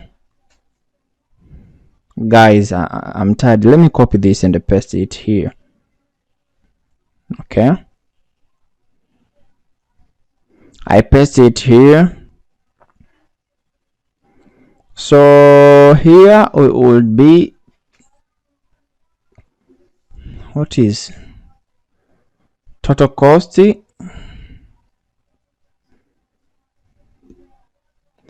Total cost would be equals to total cost.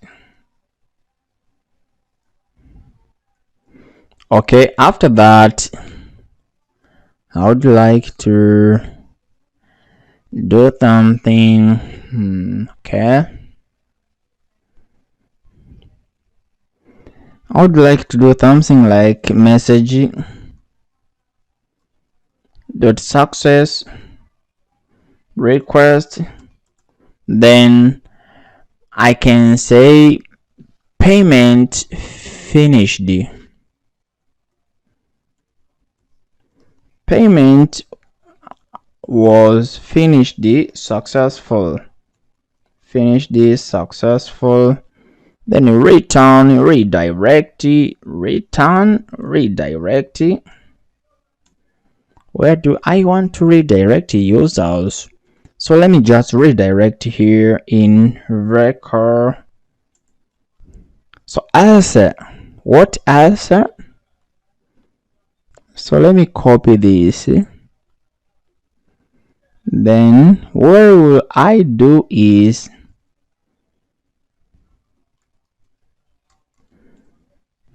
don't mess up with time, because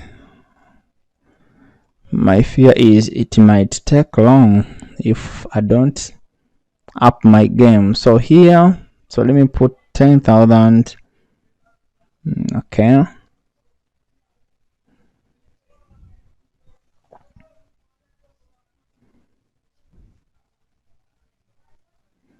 everything remain like this. Okay, African says enough is enough. I hope this is enough. So let me Ctrl S to save the changes. Go in URLs, and I would like to copy this very short and paste it here. Okay, let me just paste it here. Then what would I type here is pay my money, pay.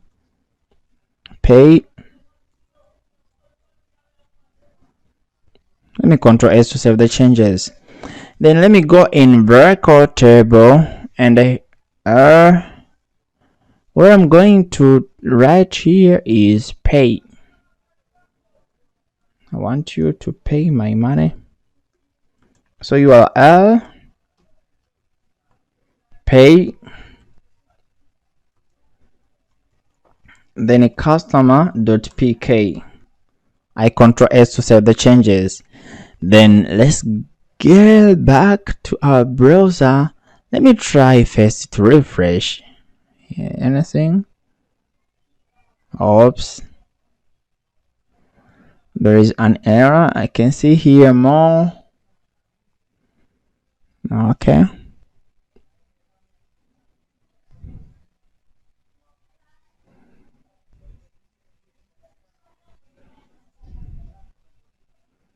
who wrote this? Hope now it's okay. So let me refresh the browser. Pay with 2 arguments. Okay, so in URL here, what I'm going to do is int pk, something like that. Then I refresh my browser. So let me try to click pay. What happened? Oh yes, I'm so happy guys. We have successful managed to process payment. Let me refresh this. You can see user just come. Total cost per day was 15,000. Is paid yes. Days spent 1. Total cost is, so let me put here is paid 0. And here let me try out to edit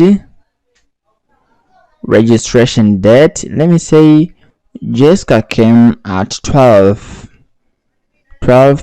of June. Then let me cross the DB browser to save the changes.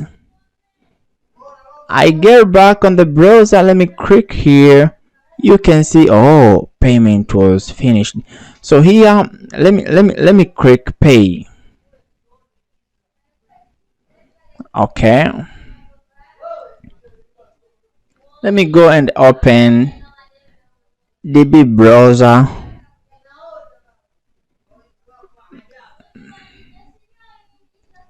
Okay, then let me find the cost customer. What is the total cost? Days spent is 1. I think something is wrong. Reg date is, oops, so let me put reg date. Let me edit this. Reg date is 10. Also let me save. Is paid. Oops, what is happening guys? Okay, let me click here, customer. So let me put reg date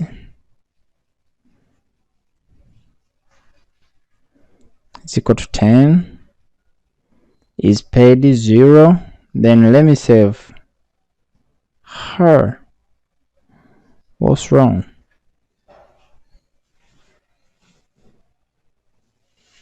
I think there might be something wrong with my DB browser SQLite.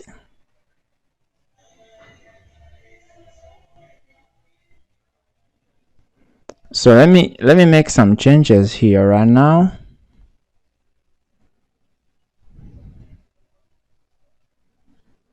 Apply.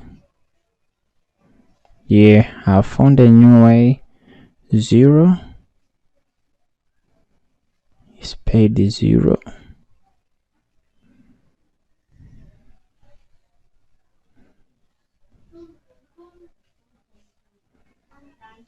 So let me cross save. Yes, let me get back in my browser, then refresh new car invoices. So reg date is, so let me click pay. Okay, and then let me open my DB browser SQLite. I want to see if the total cost is changing. So let me open customer. So these are information. Wow, this is awesome. Now you can see total cost is changing because days spent has changed.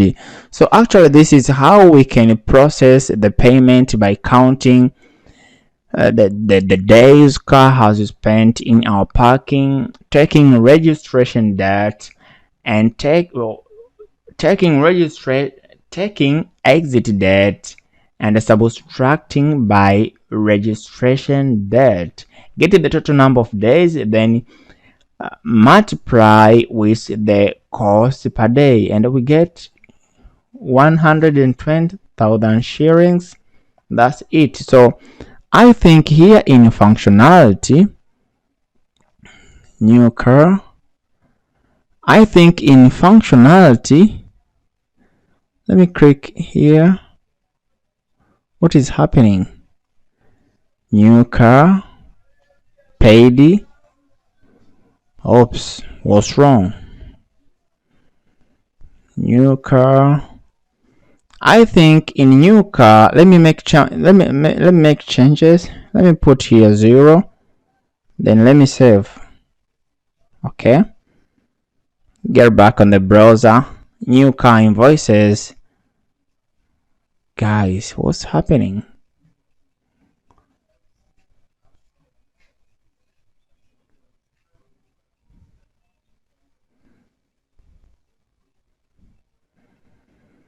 So here in new car invoices, where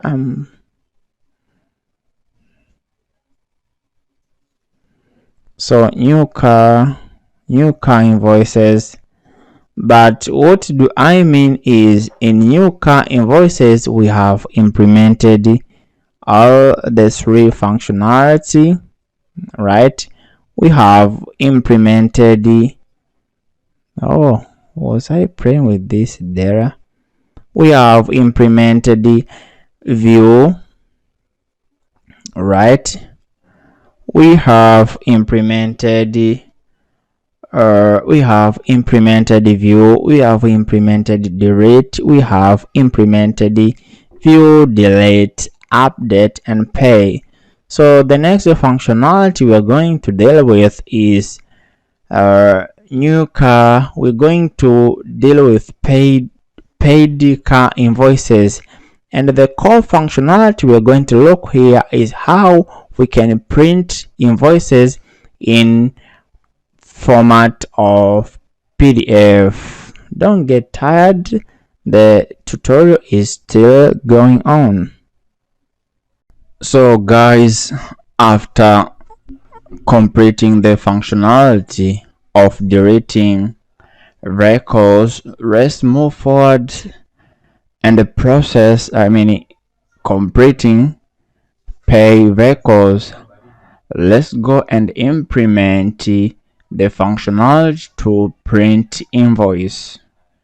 I don't know if it is supposed to be invoice or it's supposed to be a ticket. I don't know, but I've named it as an invoice, right? These 4 functionality are done. We can view, we can pay, and we can edit, right? So here, pay the car. So let me create. I'm actually not going to create it directly, but I'm going to copy and paste one of list view. So let me copy this view. Okay, let me copy this view. I copy it and I paste it here. Okay, then what I'm doing is I just change the name. So here, instead of vehicle, then I put list vehicle, and here the name of Here paid is true. I want to list all paid records. And here in HTML template, let me see the name. It is records.html.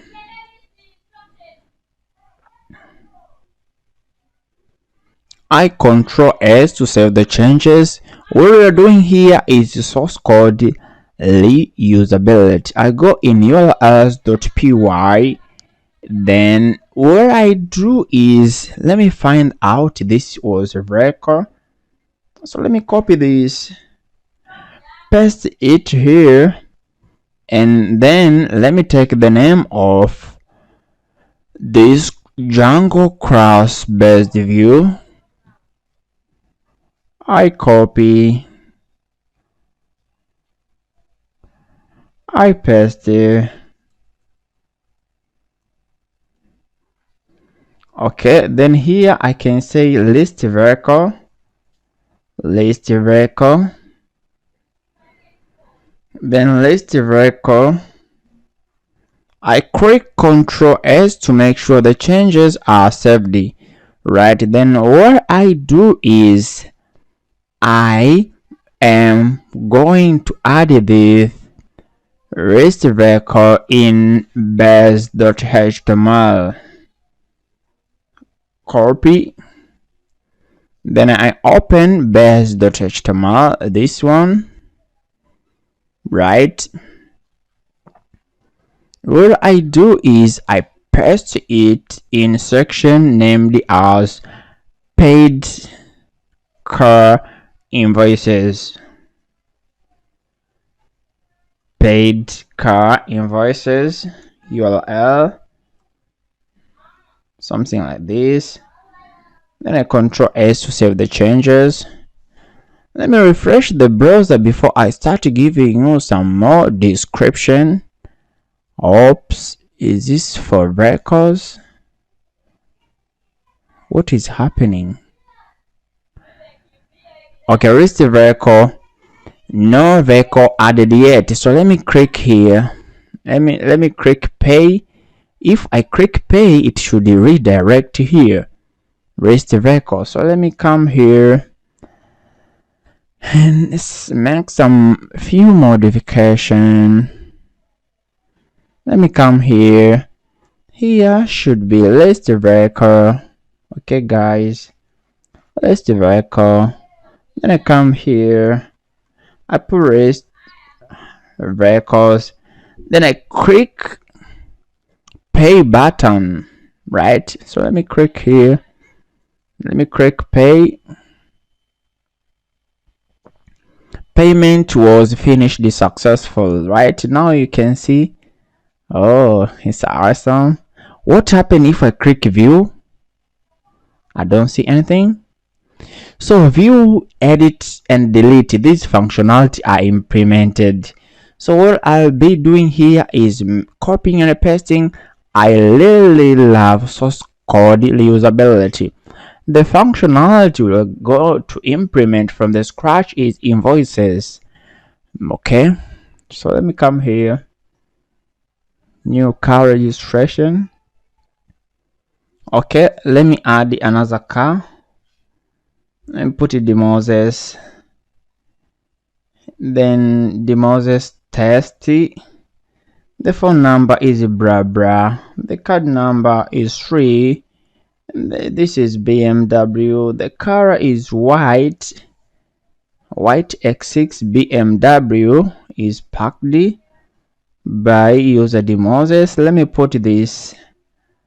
Then verified by Moses. Here put no comment.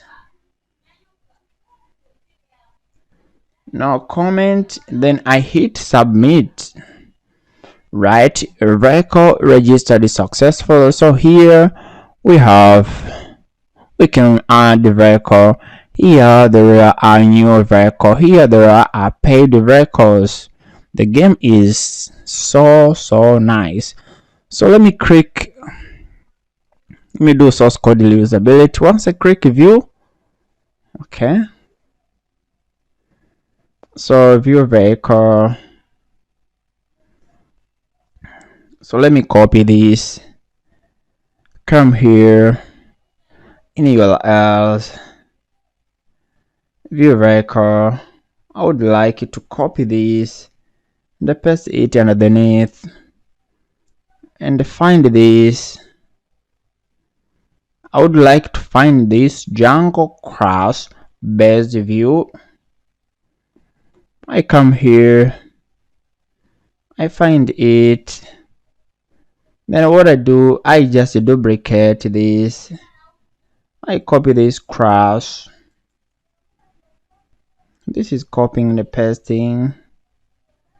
So what I can do here vehicle read. So here I don't put vehicle. Let me put car read view, and the view vehicle I'm going to copy and paste it. View vehicle, I copy it, I paste here. View vehicle 2, then I cut it, I bring it back. So here view vehicle 2, car ready view.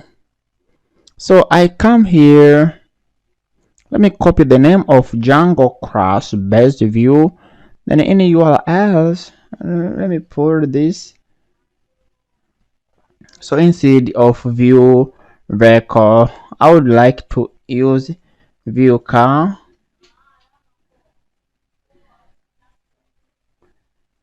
View car, then I control S to save the changes. After that, okay, let me open up. I would like to open up vehicles. In vehicles, you can see there is vehicle table 2. So let me open vehicle table 2. Vehicle table 2. I open it. This is vehicle table 2. And here at the view, I would like to put something here. URL.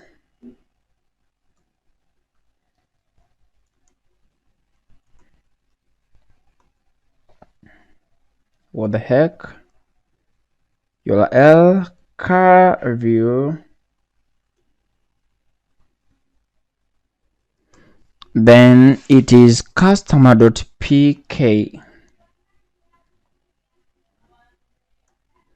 I control S to save the changes. Then I get back on the browser. So let me refresh here. Oops, car view. Is it a view car or car view? It is view car. View car.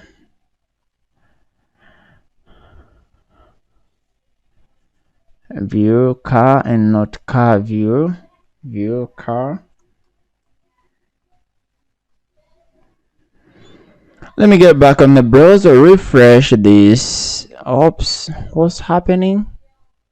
One pattern. It is customer.pk.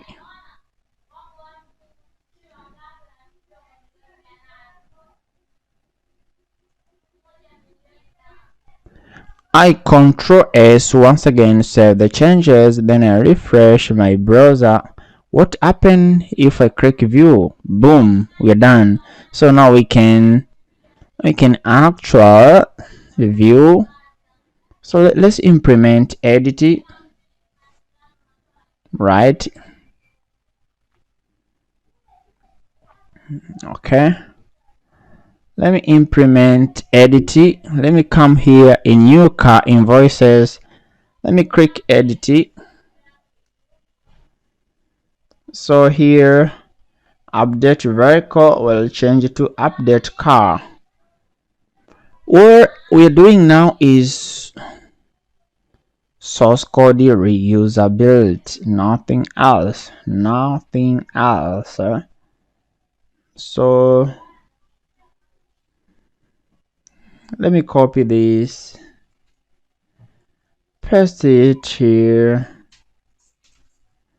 Let me come in views, find this. So I would like to copy this.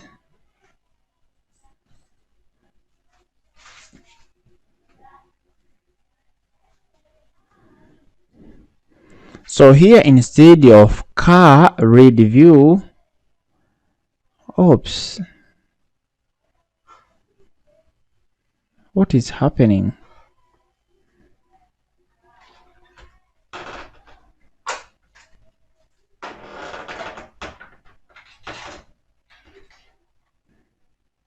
This update.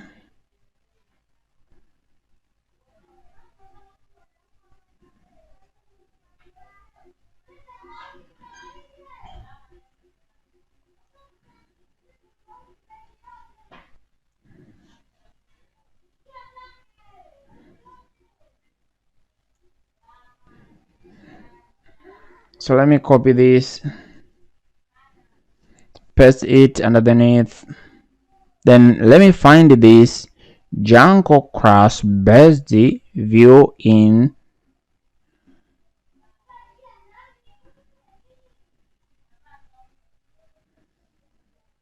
let me find this Django. Then let me copy and paste it.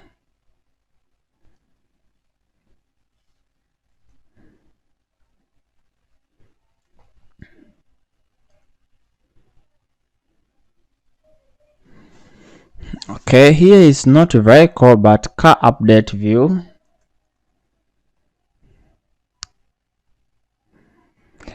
Car update view, then it should be list vehicles. Vehicle was updated successful. Update vehicle 2.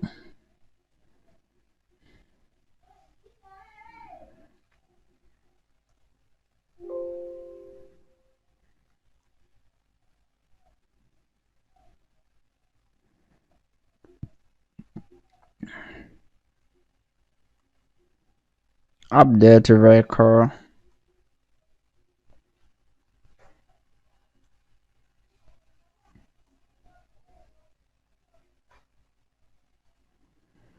Okay, so here is update vehicle 2. Control S to save the changes.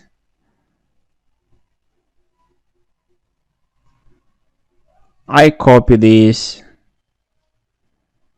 then I paste it here.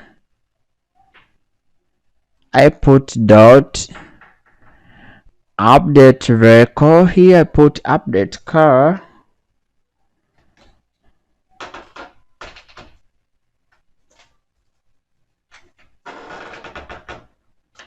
Then I Control S to save the changes. Update car, and then once I come here and edit, let me copy this. I copy, I paste in view car. Here is update car. Then I Control S to save the changes. Let me get back on the browser. Let me click on vehicles. Try to click edit it. Now you can see Jessica. I can add Jessica, trying if we can update information. Right,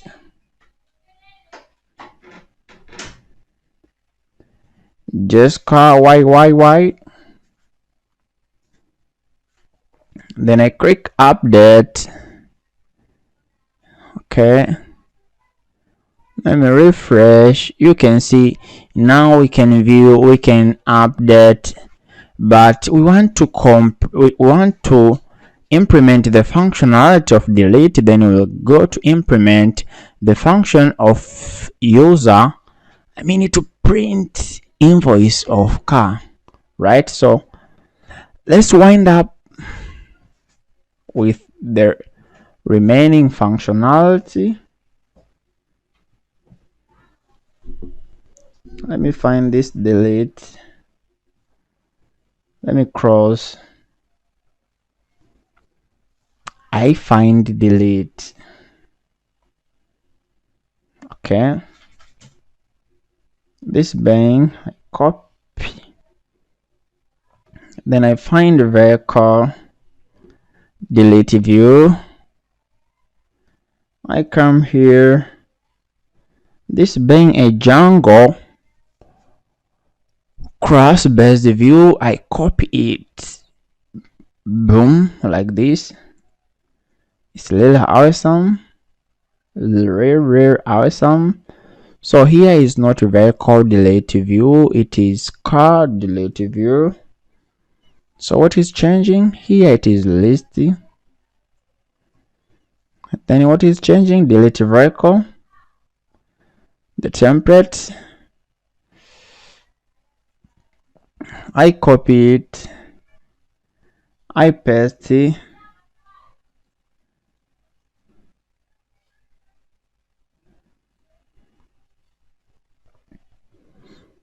Okay. So here is list vehicle to Control S to save the changes. Car delete view, right? So we need to change here. It is not vehicle but car. It is not delete vehicle but delete car. It's not delete vehicle but delete car. Then I Control S to save the changes. Okay, let me refresh. Let me come here. Okay.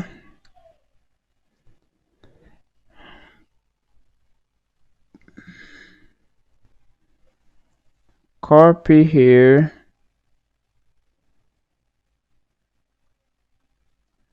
I paste it. Update car.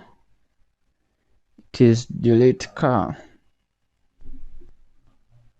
Then I Control S to save the changes. Then let me refresh the browser.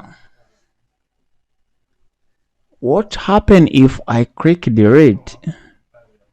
You can see, are you sure you want to delete the detail of customer? Just car. Then I can delete, or I can say no.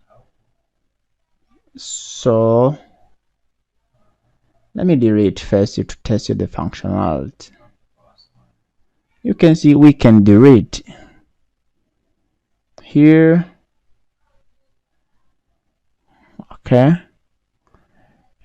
what is happening? So let me click pay. Okay, let me add a new car. I can say this is a TT.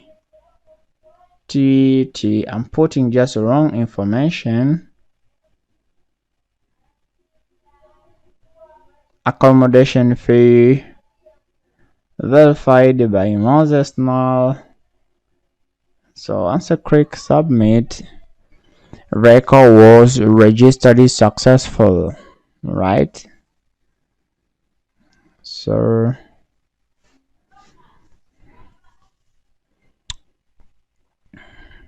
okay, I think at this panel you can see we can view, we can edit, we can delete. So let's implement the functionality of printing invoice in PDF.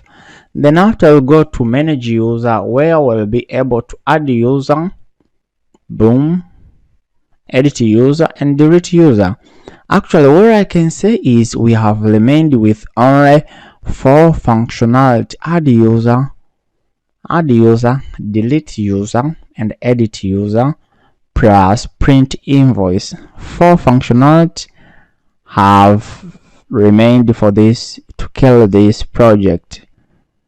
So grab a cup of coffee and let's talk about this project.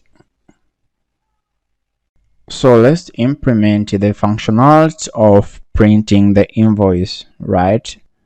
So here, let me copy view.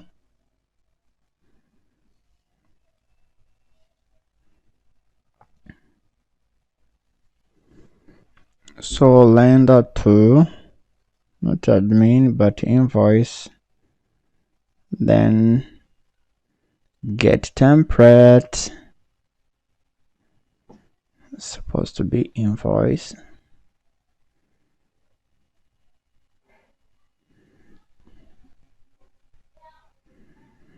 What this should be.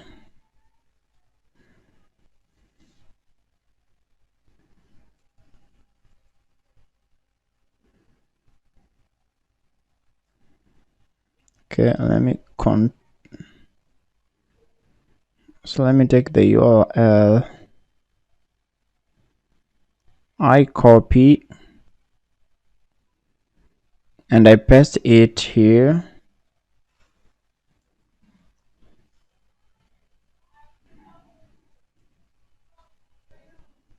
So here I type invoice.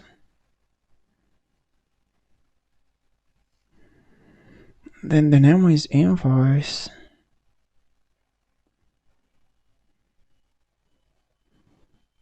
Let me copy this.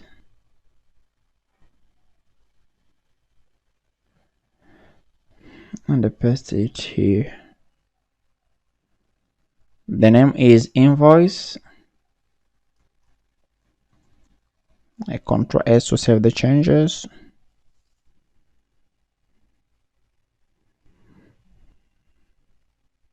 So let me click on invoice. Wow, we can see we have generated the invoice. It's awesome. Nice to have this. You can download. You can do whatever you want. So actually, what I can say, we can view, we can print the invoice. And here you can see in invoice, there is a signature and there is name.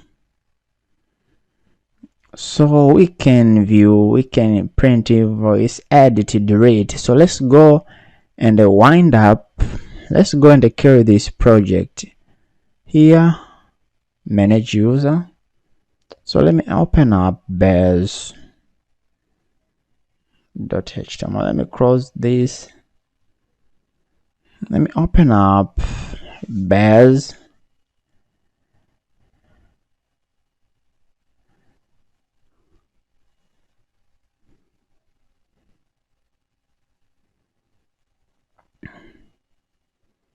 And do something like, let me copy this, and here I would like to say if user is admin or super user, include this.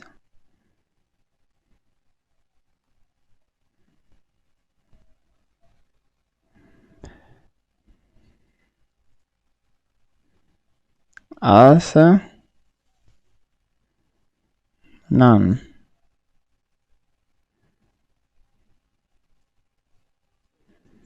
So let me Ctrl S to save the changes. Then let me refresh. We can see because we are admin, so who is another user in the system? So let me create another user by using Django shell. So Python manage shell.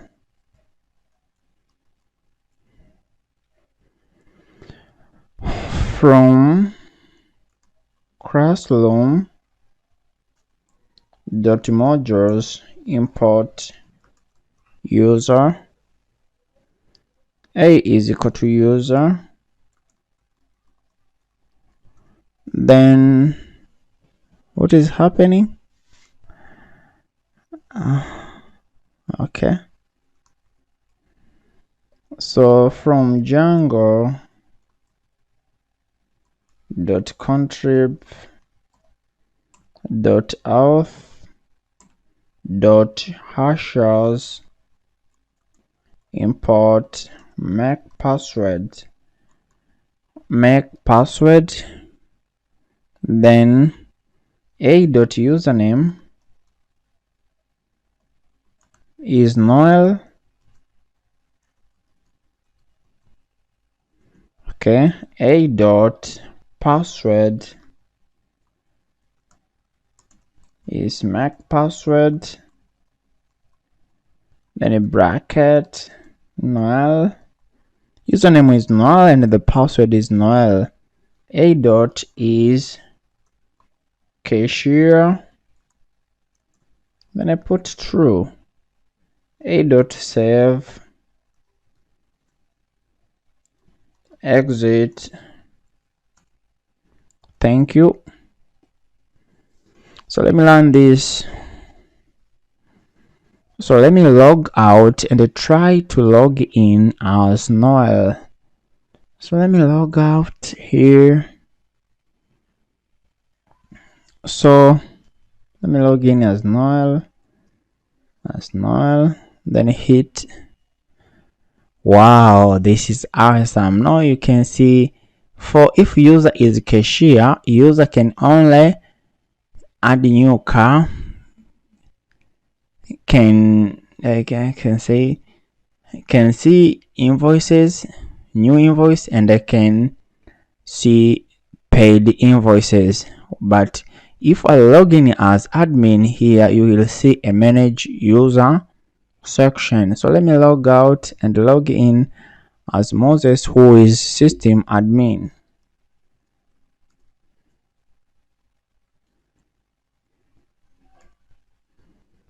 So I hit sign in. Now you can see I can manage user.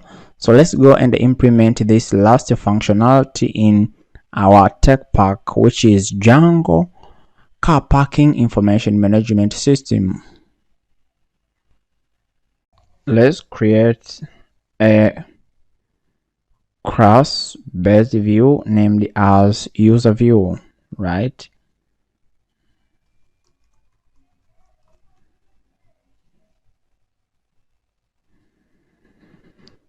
So let me copy this.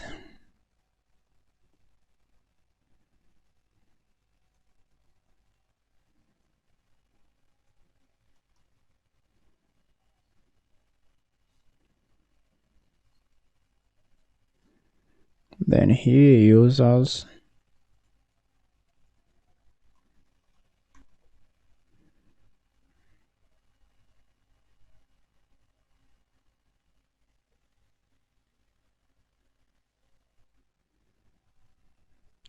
then list users,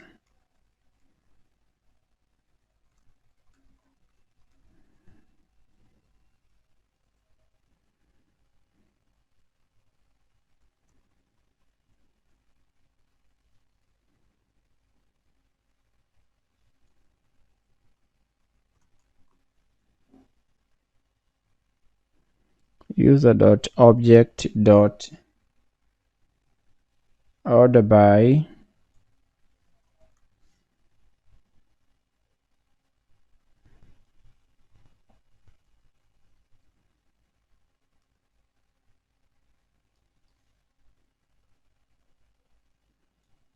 pagenet by 5.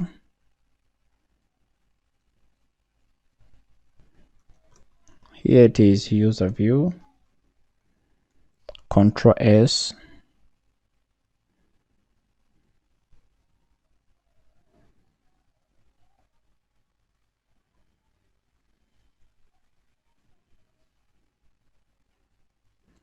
here it is, user view,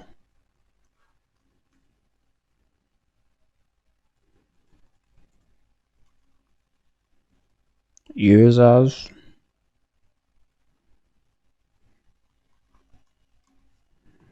Control S to save the changes. Then in base, what I can put here is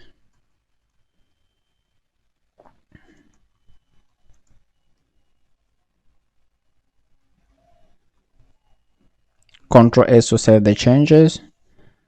Then let me go to the browser, trying to refresh. Let me click on manage user, list users is okay.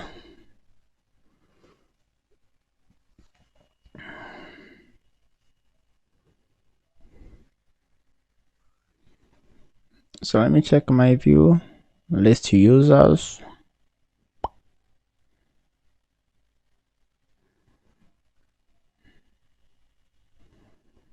So it is list user. Control S to save the changes. Then refresh. You can see we can see our users, right? Null and Moses are the only two users. So let's implement view, edit, and delete. I'll be doing source reusability, like here at view. So I copy this.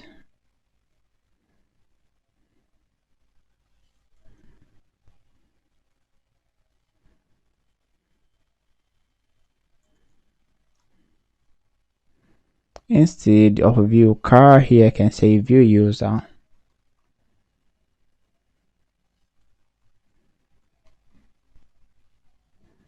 Instead of car read view, what I would like to put here,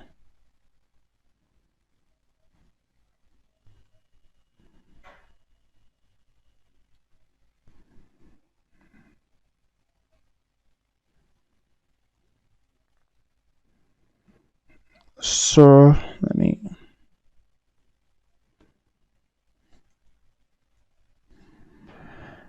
not car read, it is user read view. The model is user. The template will be view user, view vehicle to, let me copy,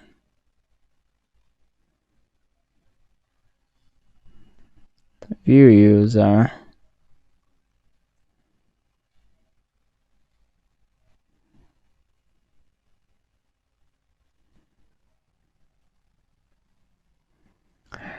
okay, view user. Then in URL, view user,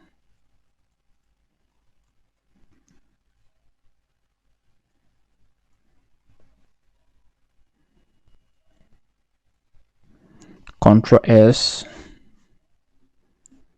Let me open list user table.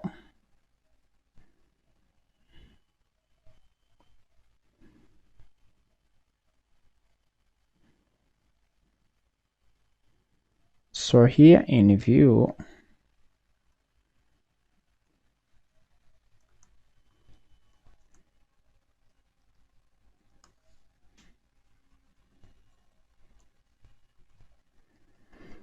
so it is view user,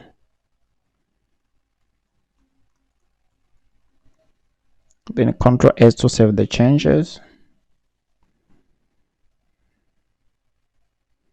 Let me close this.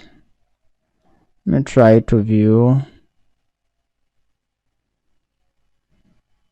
Okay, there is something wrong.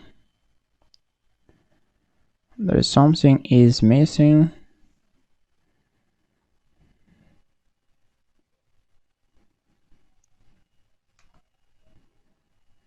Here it is. User read view. So let me refresh. Once I click here,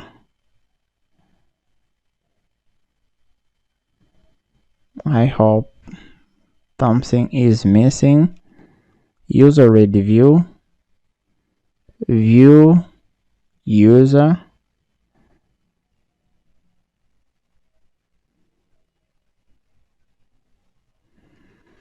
I don't see view user.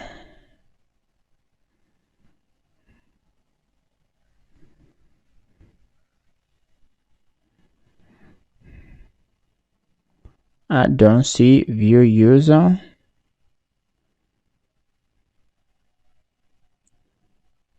I see just a view record too.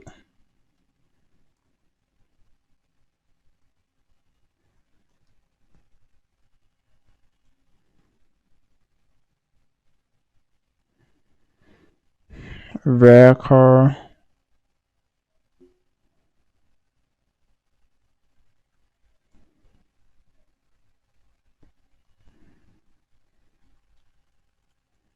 So view user.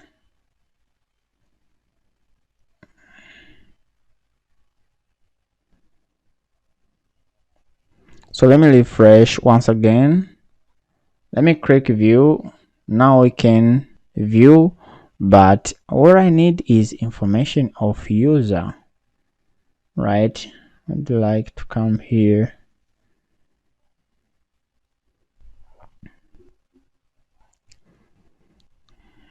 Okay.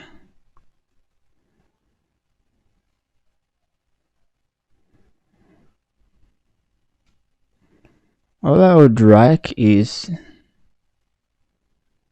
information of user.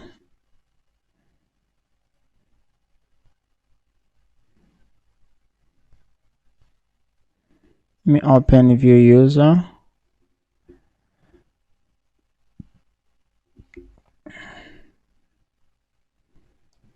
Let me copy this.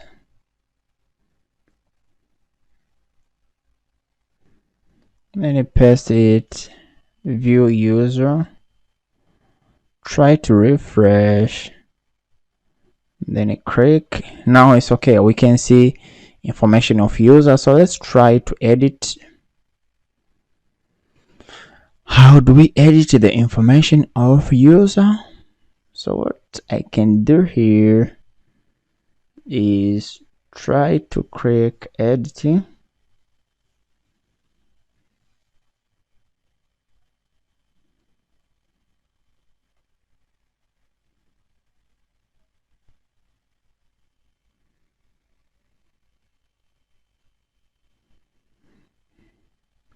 So let me find update. I copy it. User update, then I search it.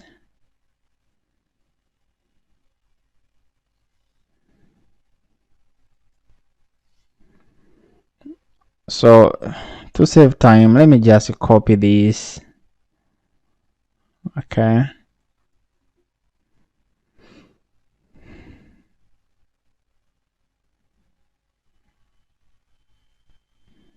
Let me paste it here.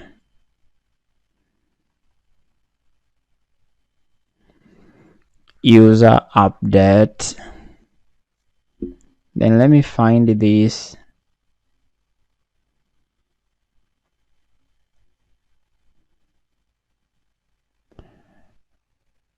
View.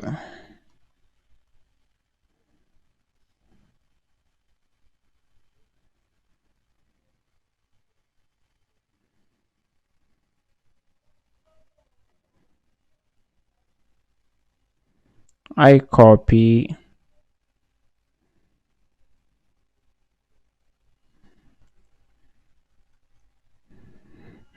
And I paste it here. So user update. You update.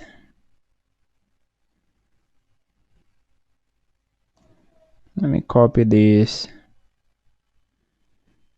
Paste it here. I hope everything is okay. So here.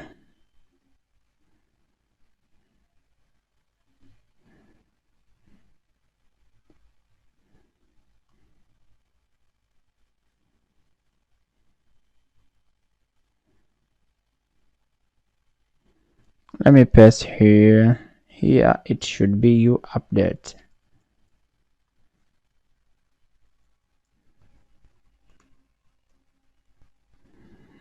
Ctrl S to save the changes. Let me try to refresh. What is happening? User form is not defined. So let me check out my form.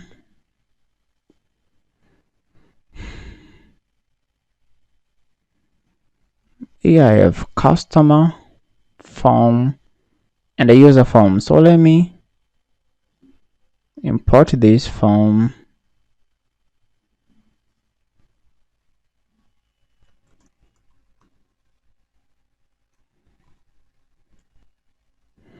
Ctrl S to save the changes.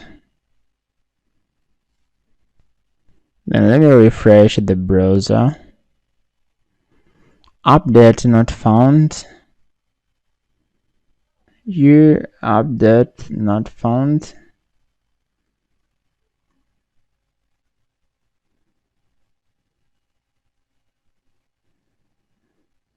So let me put user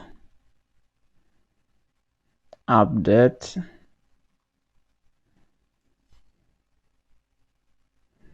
Let me cross the form.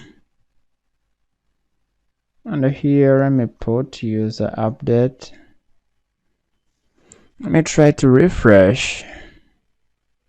If I click here, I can edit the information, right? Like I can put here null,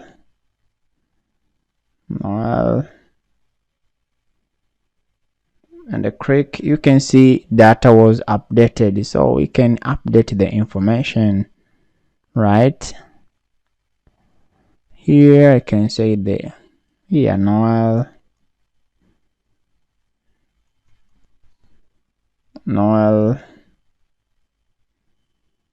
then I click update.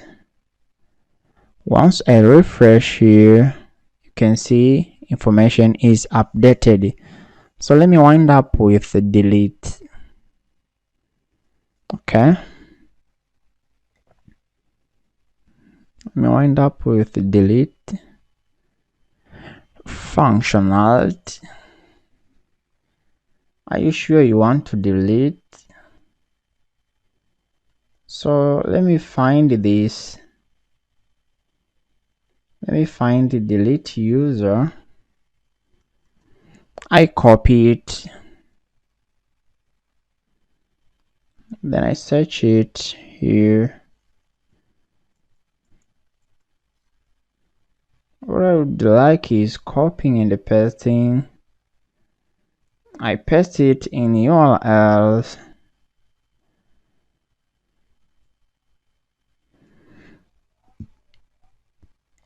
Then I find this delete user.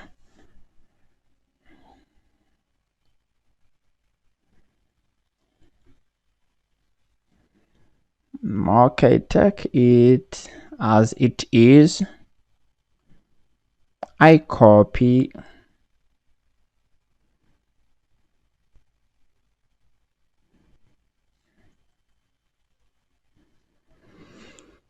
Delete user. Ctrl S to save the changes.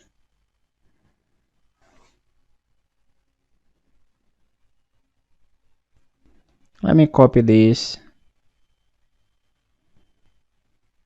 In my template dashboard. Okay.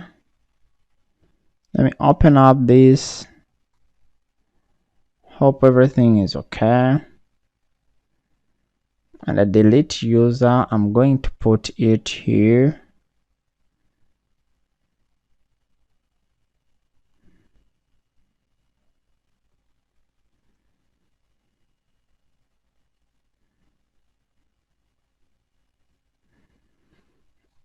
So delete.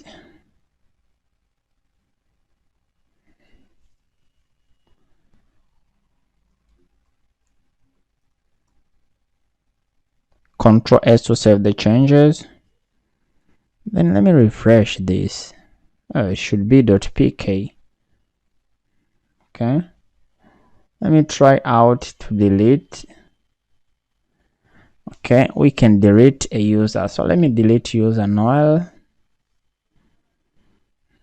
Okay, data was deleted. So let's implement the last functionality, which is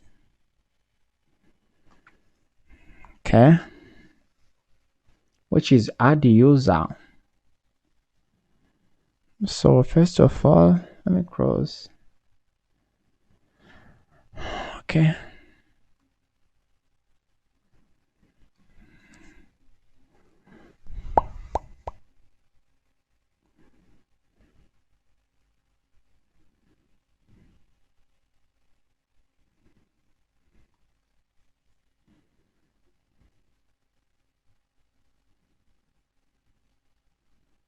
So let me edit here, system dashboard.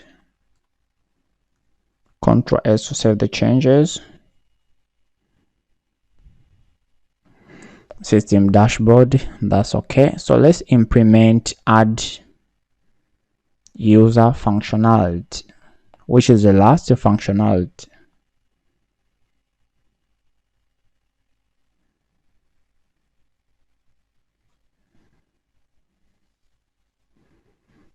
Okay, let me cross this. Add user is present at the path of create.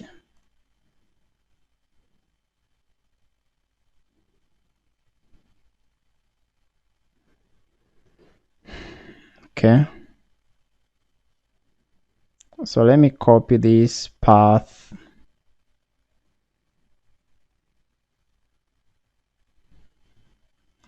Paste it here.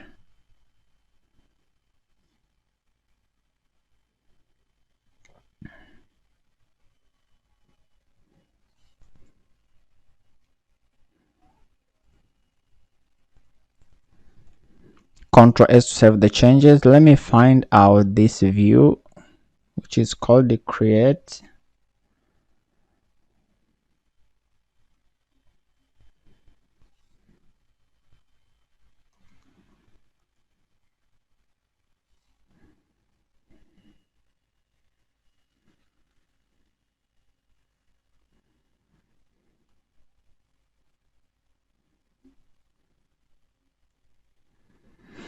Let me copy this view, paste in my views.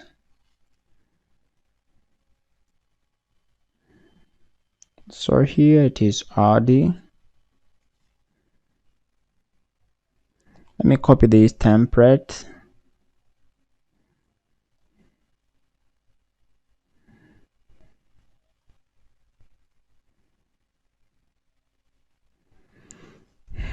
Here it is base.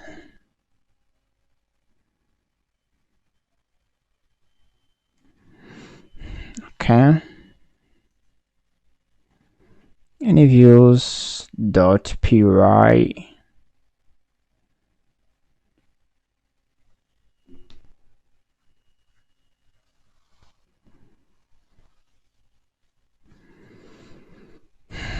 Okay.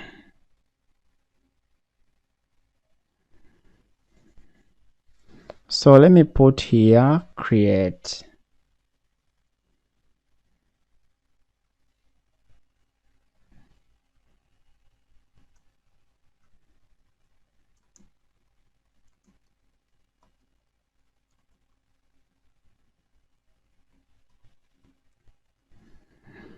Then refresh the browser.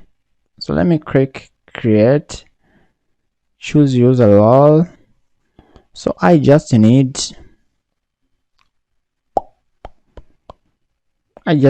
cashier and admin. I don't need register. So let me open up this.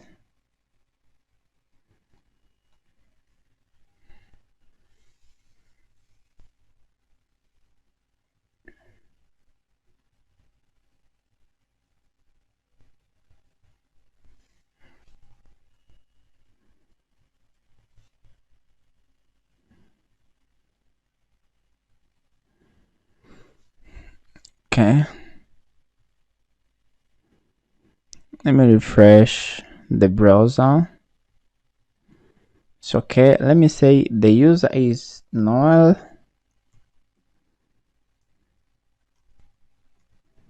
Noel.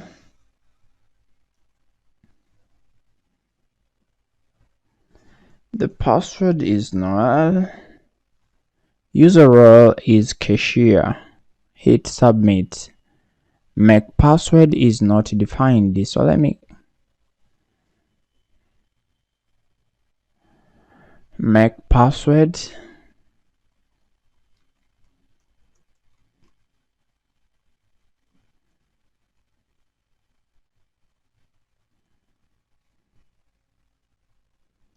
Let me copy this, make password.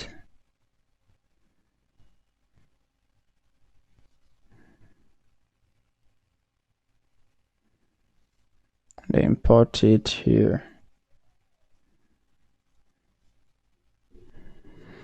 Let me refresh.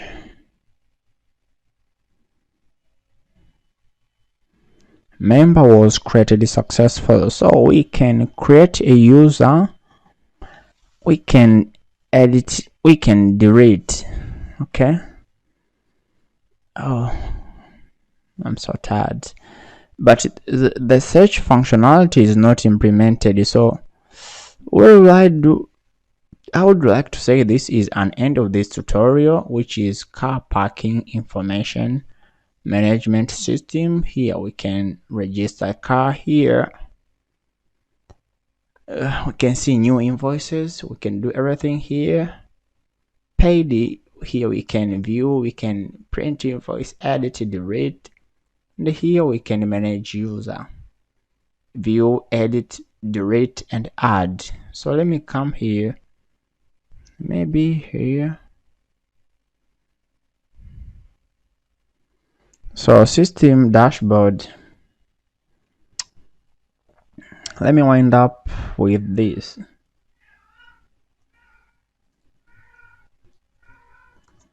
URL.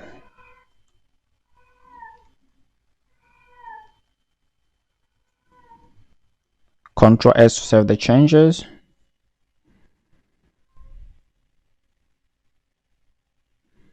So let me click here.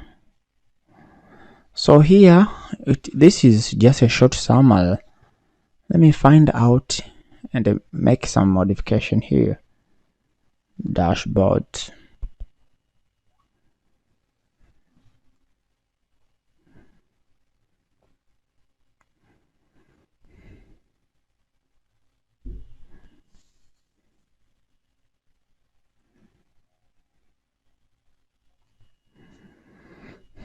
Okay, let me do something here.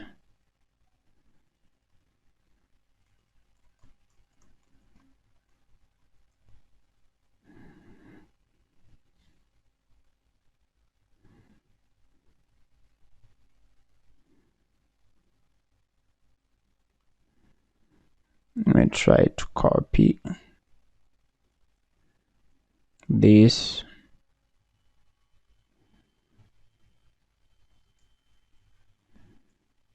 And I paste it here.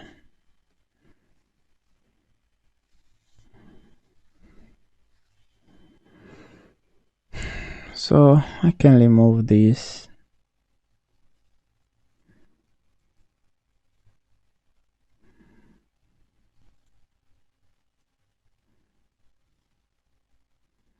I can remove this.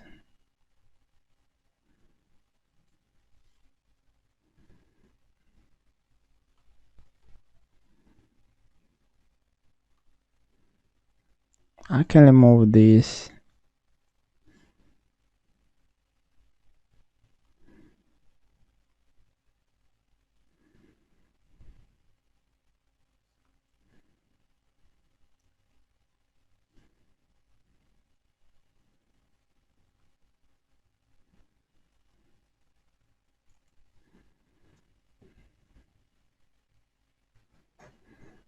So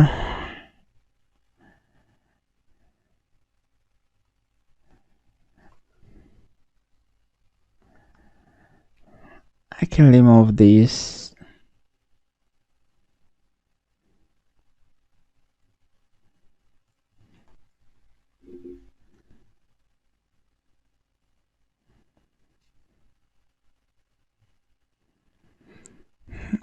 user.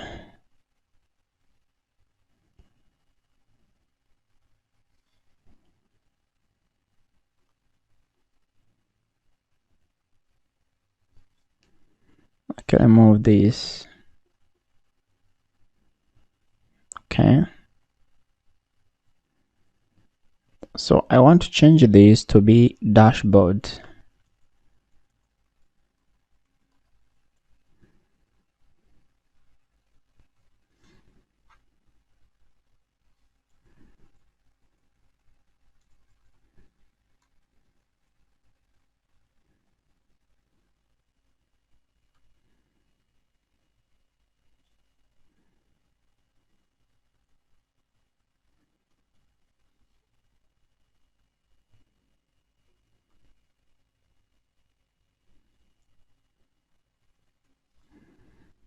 Okay. Let me try.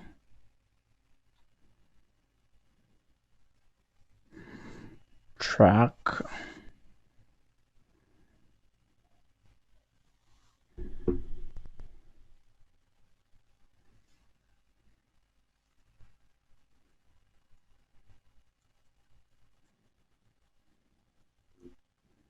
Ctrl S to save the changes.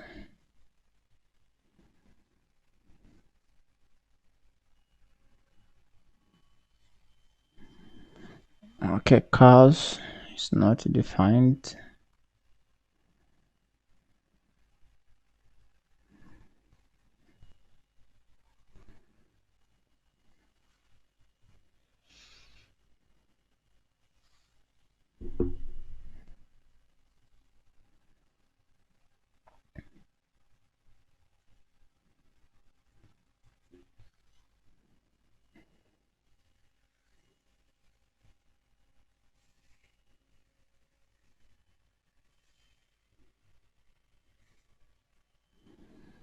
IT.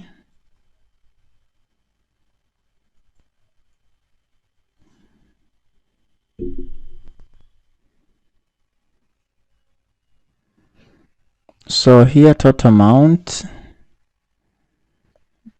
total user, I need total number of record. Let me delete this. I would like to delete this. Total tracks.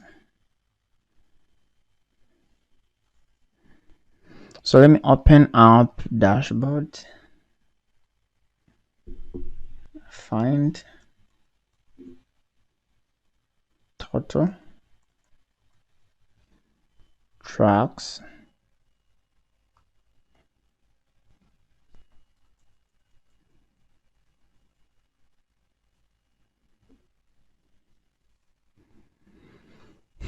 Let me refresh here. Total track.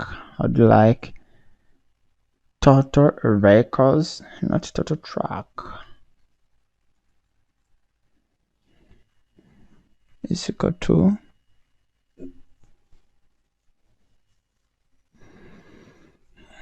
okay.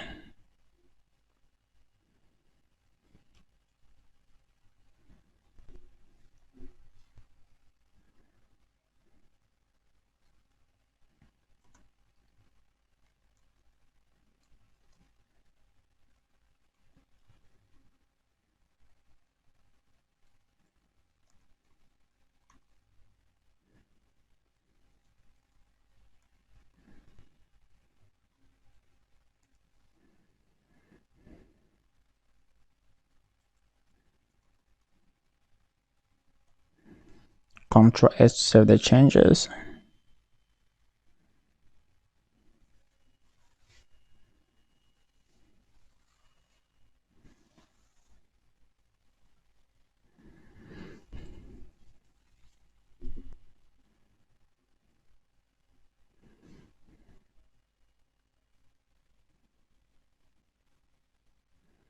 So total to number of vehicles. Real. I need the total amount.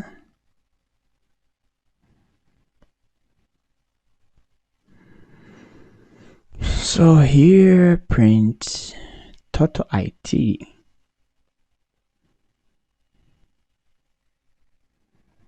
What is total cost?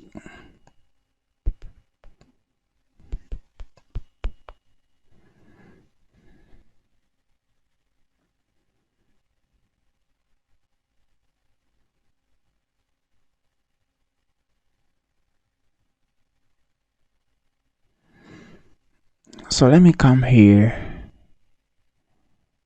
paid. Okay, let me click pay. Come here in your dashboard, total cost. Okay, now this is just an overview. We get the total cost, total amount of our cars paid, total number of vehicle, and the total number of user. Actually, I would like to say thank you. This is an end of our tutorial. Django car parking management. Django is car parking information management thing. Car parking information management system. Thank you for being with me from the beginning of this tutorial up to the end. Thanks a lot. Don't forget to like, put comment, share, and subscribe for the next video update. Thank you and see you in the next tutorials. Don't forget to subscribe and turn on notification.